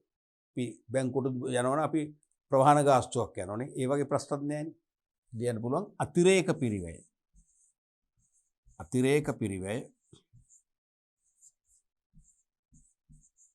අවම වේ. අතිරේක පිරිවැය අවම වෙනවා. තේරුණාද? අනිත් එක තමයි අපිට මේ ඊවලොට් එක මගින් බොහොම ඉක්මනින් ක්ෂණිකව ගෙවීම් පිරවන්න පුළුවන් නේ. තව අමතර එකක් ලියමු. ක්ෂණිකව. දැන් ඉක්මනින් ගෙවීම් පියවිය හැක. ඉක්මනින් ගෙවීම් පියවිය හැක. ඔය වගේ කරුණු දෙකක් ලියවන ලකුණු එක බැගින් ලකුණු දෙකක් ලැබෙනවා. අපි ඊළඟ ප්‍රශ්නෙත් බලමු. ආදර්ශ ප්‍රශ්න කිහිපයක්. පහස් සඳහන් දෑතුරෙන් ආසන්න මුදල් යටතට අයත් සංකල්පවල අංකය ලියා දක්වන්න. අංකයක් දීලා තියෙනවනේ සංකේතයක්. පහස් සඳහන් දෑතුරෙන් ආසන්න මුදල් යටතට අයත් සංකල්පවල අංකය. භාණ්ඩාගාර බිල් මොකද කියන්නේ? භාණ්ඩාගාර බිල් ආසන්න මුදලක් තමයි. භාණ්ඩාගාර බිල්පත්, භාණ්ඩාගාර බෙදුම් කර, රුපියල් සුරුකුම්පත් කියන රජයේ සුරුකුම්පත් ඔක්කොම ටික අපිට පුළුවන් කෙටි කාලෙකින් මුදල් කරගන්න. අපි ළඟ ඒ සුරුකුම්පත් අපේ අතේ තියෙනවා නම් අපිට කල් පිරෙන්න පෙර වට්ටම් කරලා ඉක්මනින් සල්ලි කරගන්න පුළුවන්. තේරෙනවද? එහෙනම් ආසන්න මුදල්. ඒකෝර ඒ හරි. පස්සේ ණයපත් පැහැදිලිවම ආසන්න මුදල් නොවේ. මොකද ඒක අනිවාර්යයෙන්ම ඉලෙක්ට්‍රොනික මුදල් කියන පවුලට සමාජයට අයිති ප්‍රධානම සංකල්පයන් ඒක ගන්න බෑ. ඒක ගන්න බෑ. ඊට පස්සේ වාණිජ පත්‍ර ගන්න පුළුවන්. මොකද ඒක අනිවාර්යයෙන්ම කෙටි කාලෙකින් ඒකත් මුදල් කරගන්න පුළුවන්. අපිට අනිවාර්යයෙන්ම කෙටි කාලෙකින් වට්ටම් කරලා හරි මුදල් කරගන්න පුළුවන්. ඒතකොට සීඩ් ගන්න පුළුවන්. පස්සේ භාණ්ඩාගාර බෙදුම් කර ඒකත් ගන්න පුළුවන්. භාණ්ඩාගාර බෙදුම් කර කියන්නේ මොන රජයේ සුරුකුම්පත් ඒකත් ගන්න පුළුවන්. ආසන්න මුදල්. හරපත් ගන්න බෑ. මොකද ඒක අනිවාර්යයෙන්ම ඉලෙක්ට්‍රොනික මුදල් වලටයි අයිති. ඉලෙක්ට්‍රොනික මුදල් කියන සමාජයේ සමාජිකය. එයා ගන්න බෑ. කාලීන ඉතුරුම් තැන්පතු අනිවාර්යයෙන්ම ගන්න පුළුවන්. මොකද කාලීන ඉතුරුම් තැන්පතු වල සල්ලිත් අපිට බැංකුවට ගිය සැනින් සල්ලි කරගන්න පුළුවන්. එහෙනම් ඒකත් ආසන්න මුදලක්. F.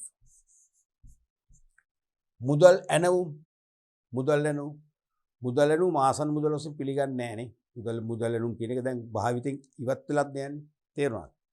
ඊට පස්සේ රුපියල් සුරකුම්පත් අනිවාර්යයෙන්ම ගන්නවා. මොකද රජයේ සුරකුම්පත් වල අර දීර්ඝකාලීන ණය ක්‍රමය. ඒකත් අපිට පුළුවන් ඉක්මනින් ඩිස්කවුන්ට් කරලා සල්ලි කරගන්න. එහෙනම් ඔන්න ඔය ටික තමයි ආසන්න මුදල් වශයෙන් එන්නේ. අපි බලමු ඊළඟ ප්‍රශ්නය.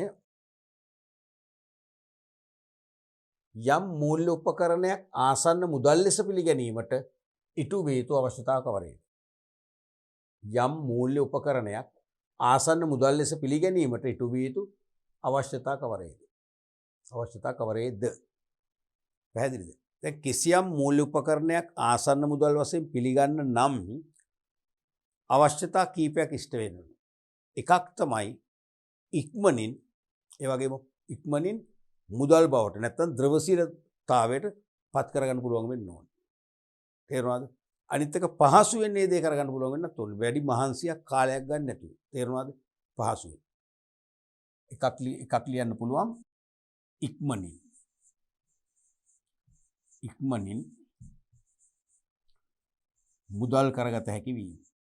නැත්නම් ද්‍රවශීලතාවයට පතාවලිවත් හරි ඉක්මනින් මුදල් කරගත හැකි බව. එකක්. අනිත් එක පහසුවෙන් මුදල් කරගත හැකි බව. පහසුවෙන්නත් ඕන. පහසුවෙන් මුදල් කරගත හැකි බව. තව එකක් තියෙනවා. මොකක්ද? ඒ තමයි අතිරේක පිරිවැය අඩු වෙන්න ඕනේ. දැන් මුදල් කරගන්න අපිට ලොකු පිරිවැයක් දරන්න වෙන්න බෑ. තේරෙනවද? අඩු පිරිවැයකින් කරගන්න පුළුවන් වෙන්න ඕනේ.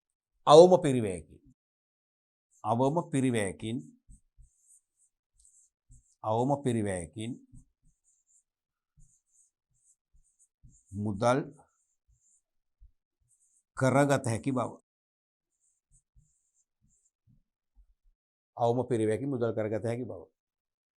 අනිත් එක තමයි මේ ආසන්න මුදල් ගුණත් අපිට අන්සතු කරන්න පුළුවන්කම තියෙනවා. තේරෙනවද? අපිට අන්සතු කිරීමේ හැකියාවක් තියෙනවා. හතරවෙනි එක තමයි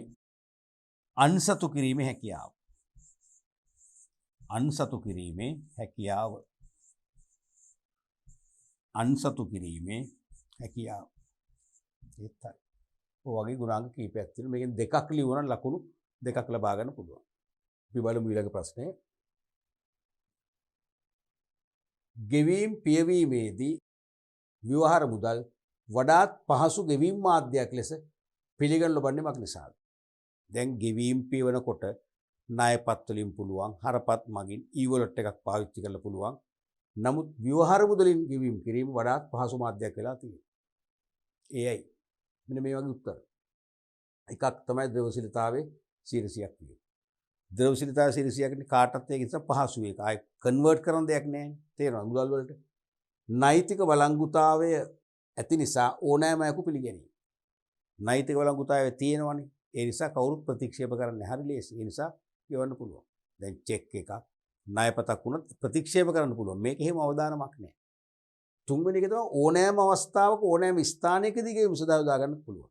ඕනෑම අවස්ථාවක ඕනෑම ස්ථානයකදී මේක අපිට ගෙවීම සඳහා යොදා ගන්න පුළුවන්. දැන් ණයපත් පව සමහරලාට විද්‍යුත් යටිදල පහසුකම් නැති ප්‍රදේශවල පාවිච්චි කරන්න බෑ. මේක එහෙම ගැටලුවක් නෑ. ඕනම තැනකදී ඕනම වෙලාවකදී ගෙවන්න පුළුවන්. ඊළඟට පසුවගකීම් ඉතිරි නොවන ගෙවීම් ක්‍රමයක් වන නිසා. දැන් ව්‍යවහාර මුදලින් ගෙවුවම පසුවගකීම් නෑ. කෙලින්ම ණය ගැති සම්බන්ධය එතනින්ම ඉවරයි. ණය ඒ කියන්නේ පස්සට ණය ගැතියක් වෙන්නේ නෑ. අපි ණයපතකින් ගෙවුවා කියන්නකෝ. ගෙවුවොත් මම ණය ගැතියින්නේ. ඇයි ස්ටේට්මන්ට් එකෙන් පස්සේ බැංකුවට ගෙවන්න එපා. මේක එහෙම පසුවගකීම් නෑ. පැහැදිලිද?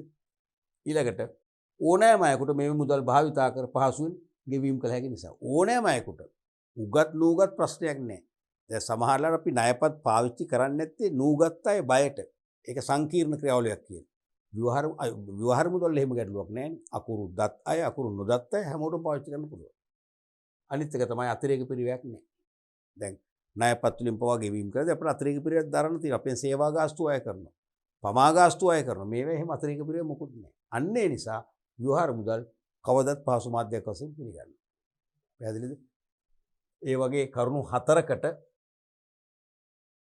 ලකුණු දෙකක් දෙයි. දෙක නම් මදි හතරක්ම අපේක්ෂා කරයි. ලකුණු භාගෙමින් ලකුණු දෙකක් දෙයි.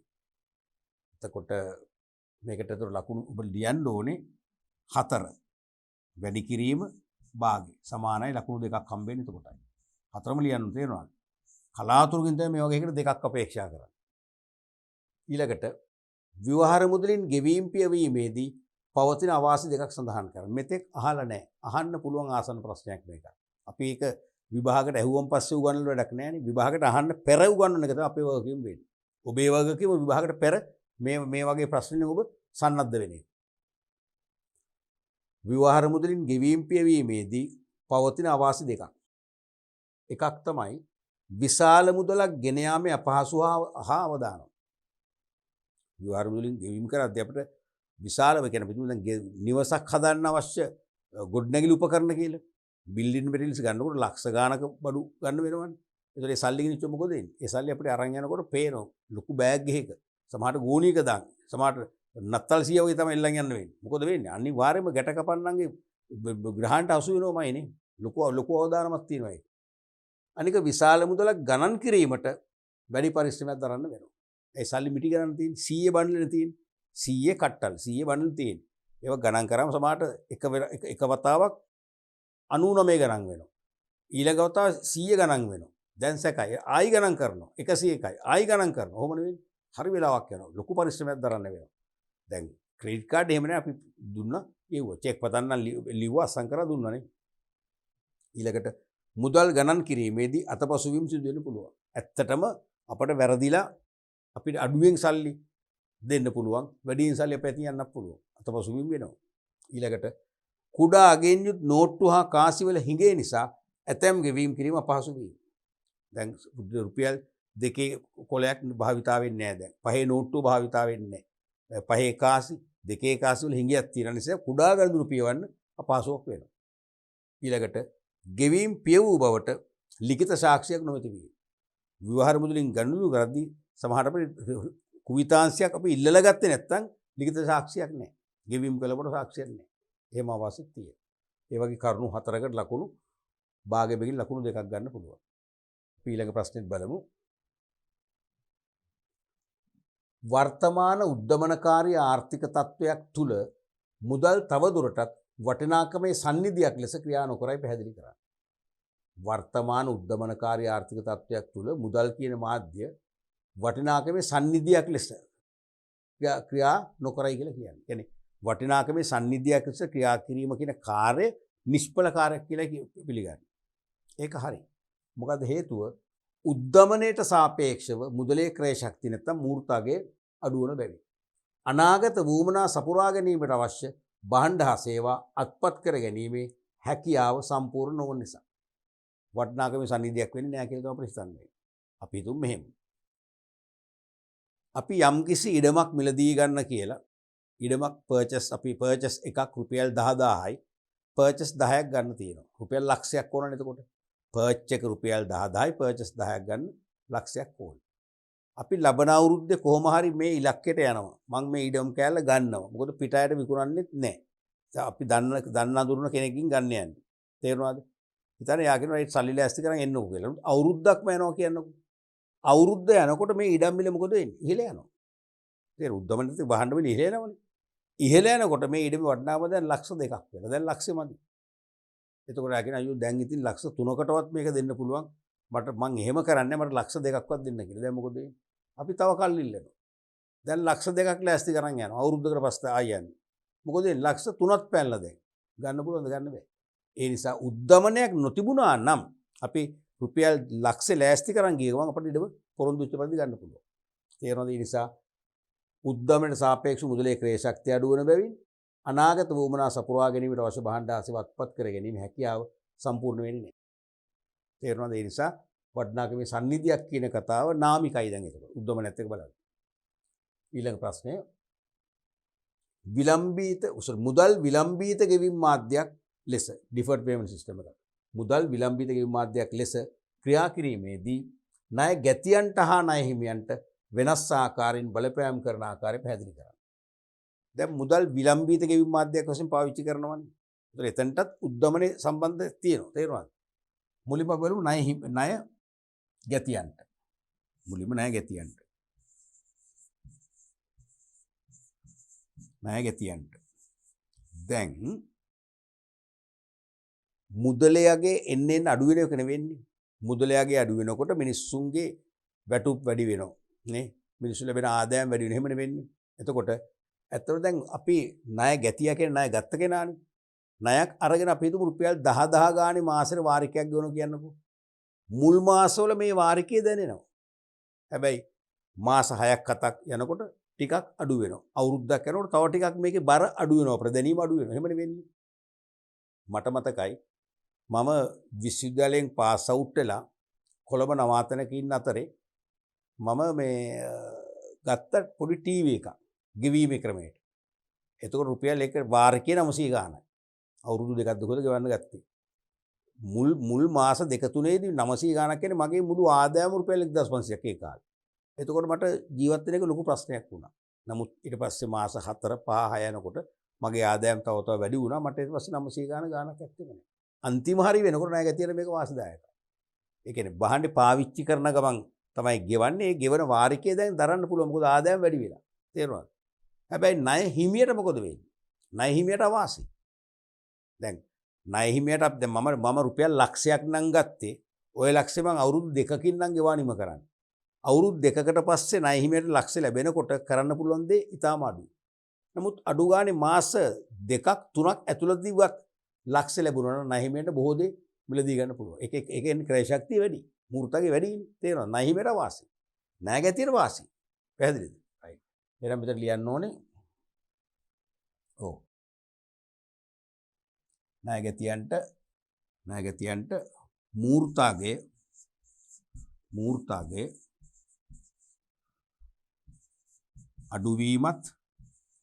අඩුවීමත් ක්‍රමයෙන් ආදායම්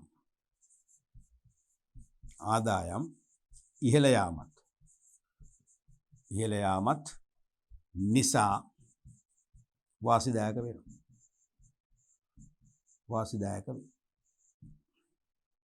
නමුත් ණය හිමියෝ ගත්තොත් ණය හිමියන්ට අවාසි. මොකද හේතුව ඒගොල්ලන්ට සල්ලි ලැබෙන්නේ පහු වෙලා. එතකොට උද්දමනයත් එක්ක මූර්තගේ අඩු වෙලා ඒගොල්ලන්ට සල්ලි වලින් කරන්න පුළුවන් වැඩ ප්‍රමාණය අඩුයි. තේරෙනවද? ගත හැකි භාණ්ඩ ආසේවා ප්‍රමාණය අඩුයි. ඒතර ලියන්න ඕනේ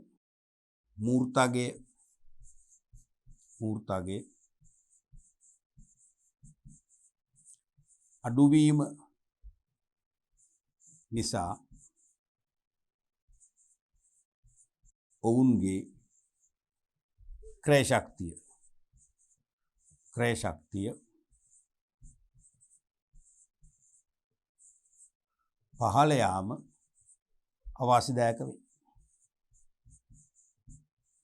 පහළ යාම අවාසිදායක වේ.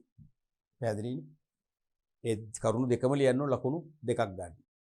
අපි බලමු ඊළඟ ප්‍රශ්නය. පහත දැක්වෙන්නේ මුදල් සැපයීමට අදාළ තොරතුරු කිහිපයකි. තොරතුරු තියෙනවා රුපියල් මිලියන ගණන් තියෙනවා. මහජනයා සතු ව්‍යවහාර මුදල් මිලියන 1200යි. මහ බැංකුව තුළ ඇති රාජ්‍ය ආයතනවල තැන්පතු මිලියන 2500යි. රාජ්‍ය ආයතනවල ලැබෙන සල්ලි මුදල් නිකුත් කිරීමේදී මහ බැංකුව ඒගොල්ලෝ ගිණුම් වල තැන්පත් කරනවා. වාණිජ බැංකුව සතු ව්‍යවහාර මුදල් මිලියන 4500යි. වාණිජ බැංකුව සතු මහජනයාගේ කාලීන ඉතුරුම් තැන්පතු. වාණිජ බැංකුව සතු මහජනයාගේ කාලීන ඉතුරුම් තැන්පතු මිලියන 3400යි. අක්වරල බැංකුව එකක තුළ ඇති විදේශ ව්‍යවහාර මුදල් මිලියන 6100යි. පහස් සඳහන්දෑ ගණනය කරන්න. පටු මුදල් සැපයුම. මතකනේ පටු මුදල් සැපයුම. පටු මුදල් සැපයුම වෙන්නේ මොනවද? මහජනයා සතු ව්‍යවහාර මුදල් සහ ඉල්ලුම් තැන්පතු. ඒ දෙක විතරයි. එහෙමනම් මහජනයා සතු ව්‍යවහාර මුදල් තියෙනවා මිලියන 1200ක්. වාණිජ බැංකුව තුළ ඇති මහජනයාගේ ඉල්ලුම් තැන්පතු තියෙනවා මිලියන 800ක්. කියන්නේ 1200 800යි කීයද? මිලියන 2000යි. එහෙමනම්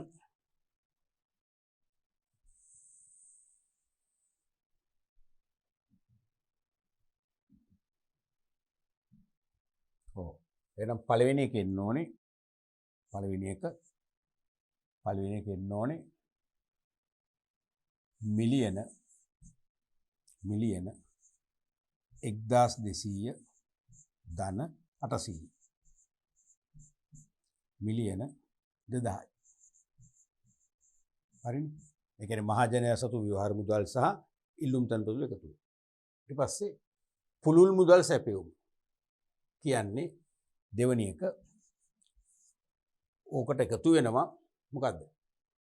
M1 එකටම එකතු වෙනවා තව වාණිජ බැංකුව වල තියෙන කාලීන ඉතුරුම් තැන්පතු එකතුවක් නේ. එතකොට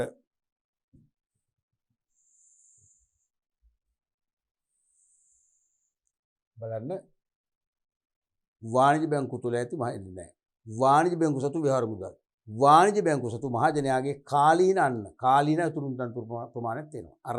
අර 2000ටම තව 3400ක් එකතු වෙනවා එහෙම. තේරුණාද? එහෙනම් මෙතනට එනවා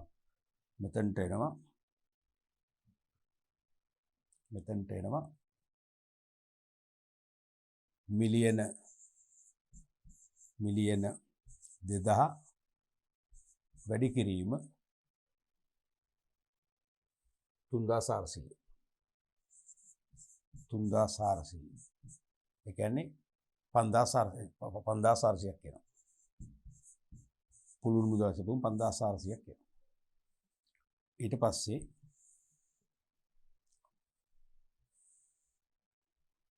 ඒකාබද්ධ මුදල් සැපයුම. ඒකාබද්ධ මුදල් M2B. ඒ කියන්නේ අර M2 වලටම තව එකතු වෙනවා මොනවද?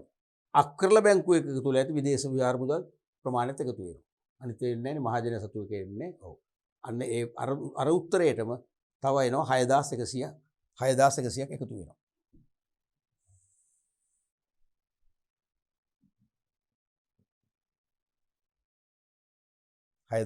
එකතු වෙනවා. තුන්වෙනි එක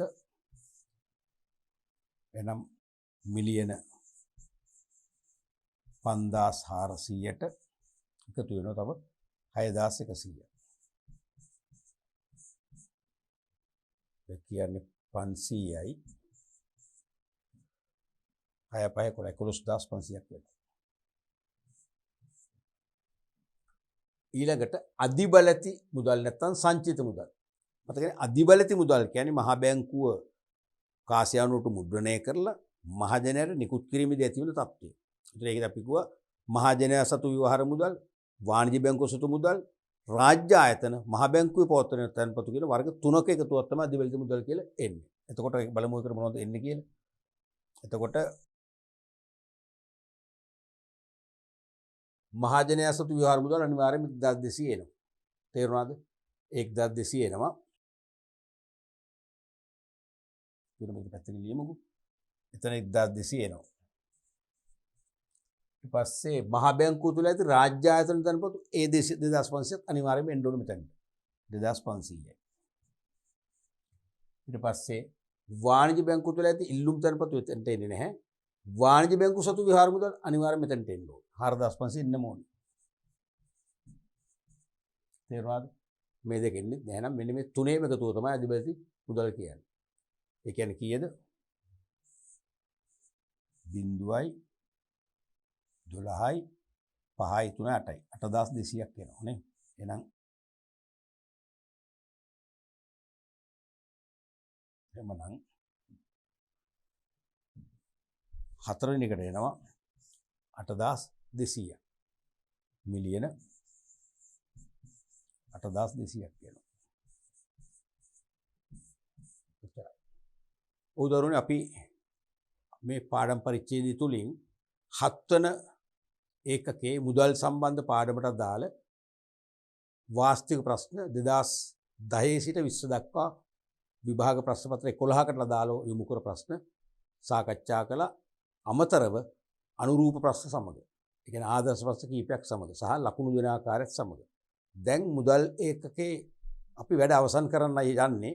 දැන් මුදල් ඒකකයේ සම්බන්ධයෙන් ව්‍යුහගත වාස්තික අභ්‍යාස සියල්ලම සම්පූර්ණ කරපු නිසා ඔබට ඒ ඒකකයේ සම්බන්ධයෙන් විභාගයට බය නැතුව මම හිතන්නේ නොබියව මුහුණ දීමේ ශක්තිය තියෙනවා. අපි මුදල් හා මූල්‍ය ආයතනවල ඊළඟ පාඩම් පරිච්ඡේදය තුලින් ඉදිරියේදී හමු වෙන බලාපොරොත්තු වෙනවා.